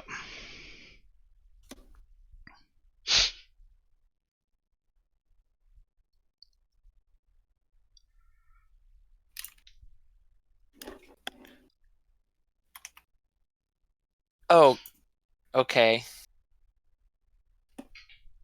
Is your captain doing work with the executive director, or does she work for one of the corporations? No, we don't work for any of the corps. Just Oh, take whatever work's available. what work is available? Cargo work? Oh, okay. He kind of shrugs. I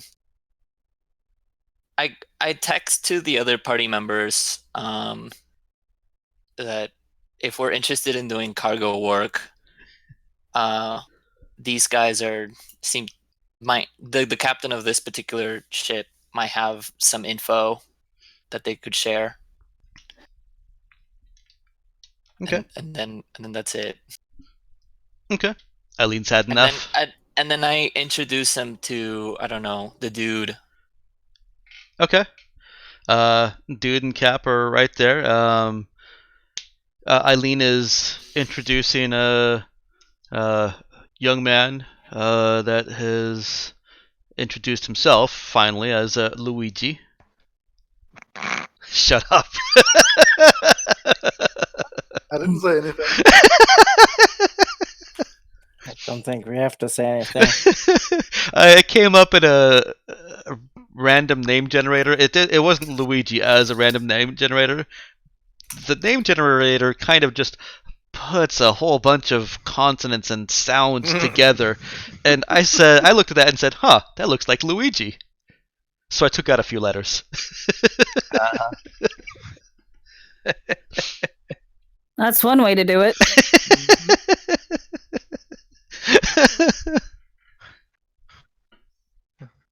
So, does anybody actually laugh at hearing his name Luigi? No, because our characters have no reference point for that. Let's pretend I'm drunk and I actually find it funny. And our characters have no reason to start looking around for Captain Lou Albano. Yeah. And I say like any name that has ooey in it is just funny, and I chuckle and I apologize. It kind of blushes and says, "Well, then you'll like Captain's name." Oh, what's his name? Oh, her name. I can barely pronounce it. It says Oe Hecualoni. I laugh rancously. We just call her Captain O. That's not much better. That Cap would laugh at. At least it's not Captain EO. Backwards Or it is. Was there like a prominent college or academy in Saos? Yeah, they did have higher education. So I asked her, I was like, oh, let me guess. Like, your Cap probably met the executive director at that college. No. Oh, how'd they meet then? No, they all came from Holau. I'm pretty sure I don't know where that is.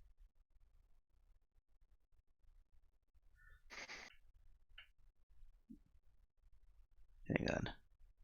You know what? I probably just didn't. Can I look at my crew and get a general sense if they're interested of talking with this guy or not? They're chatting and laughing. Sorry, players, do you look Oh. interested in talking with this guy? Oh yeah. Dude's definitely interested. Okay, I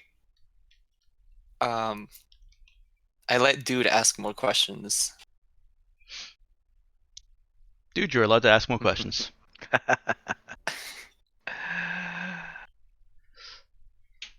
Well, it'll be mostly for to start off with. It's just general, shoot the shit. How's space life treating you and whatnot. And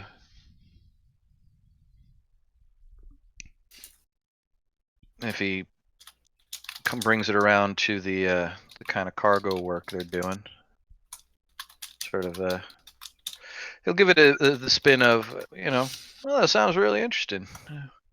How the hell you get in on that kind of business? I mean, we got a ship, but we're occasionally finding ourselves at loose ends for regular work. You got to know somebody in there in that kind of business, or you just find them on a bulletin board somewhere?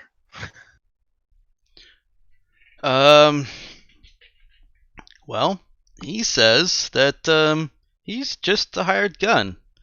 But he's a kind of, well, why don't you go ahead and give me notice checks?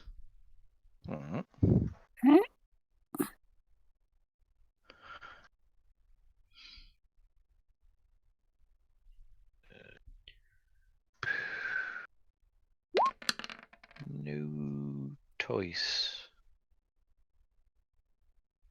God, my rolls are crap today. Actually, it's not bad. No, it's not. I know what. I didn't see what dice came up to. 5 and 2. That's not bad. You actually get a little bit of a sense. Did you want to roll also, Eileen?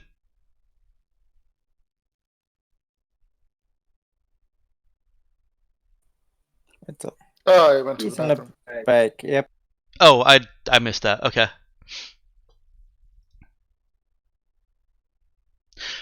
So she's gone anyways. And I'm back. So Cap and Dude actually get the sense that, well, the most striking thing, and that probably catches their attention and makes them look a little bit more, is him saying that he's a hired gun. When I said he's a scrappy young man, I actually meant he's a bit younger than he looks at first. He's probably more closer to Colleen's age. And he's talking about his captain with a kind of restrained, or at least attempted to be restrained, smitten. Adulation.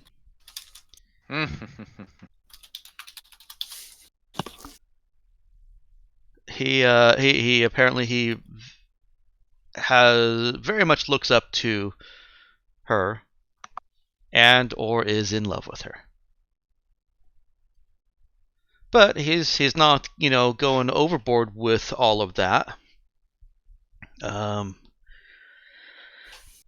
He doesn't seem particularly knowledgeable about the work that he's doing, except that they carry things here and there, and that he's occasionally there to make sure that if people start shooting, they don't shoot back. Well, if they start shooting, they don't keep shooting. I was gonna say it's a very pacifist mercenary. Yeah, that was poor wording on my part.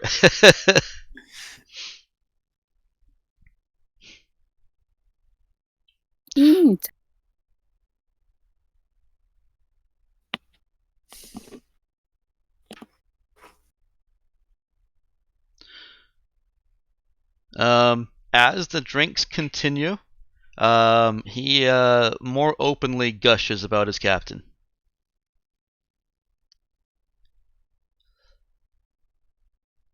And if you guys let him keep drinking... I challenge him to an arm wrestling context, and I let him continue talking.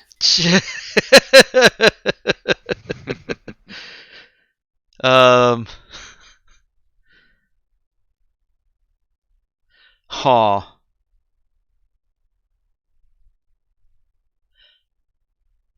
He's more interested in his drink than an arm wrestling contest.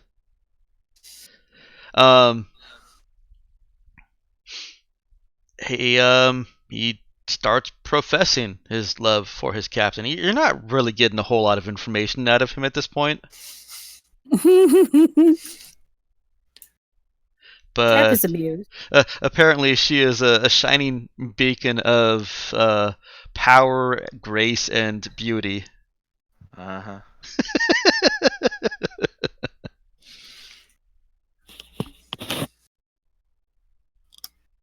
So is the Roz's captain. So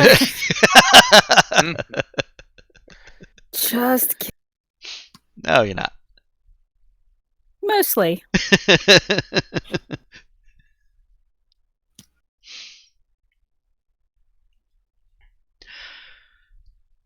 Is Eileen still going to cut out early? I think so. Yes. Okay. Okay. Well, Luigi is cut off at very very shortly after Eileen leaves.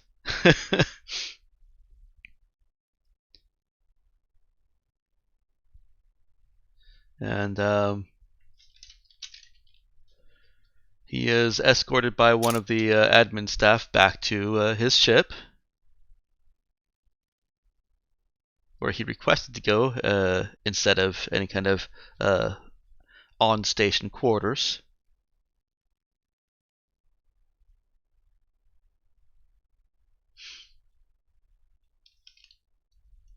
Anything else you guys doing?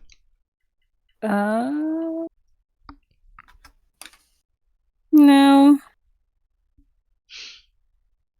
Not at this point.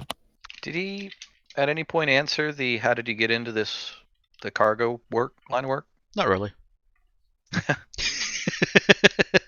He doesn't really know. The best you got from him is that well, at that point he was trying to be less gushy. The best sense you could get is that he just kind of hired on with his crew. After he became more gushy, it sounds more like he attached himself to this captain. Gotcha.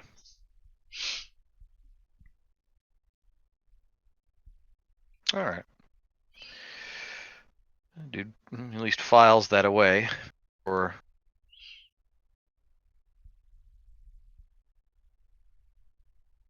Okay. I mean, dude will sort of lean over to Cap at some point while Kid's distracted to rambling on about his beautiful captain. It might be worth seeing if you can meet with that Cap. She sounds like she gives regular work. Let's just hope I haven't encountered her before. Well, that is an unfortunate The risk that we possibility. take. Yeah. It'd be nice to have somebody else out there in space we knew was a friend. Yeah. Yeah, what?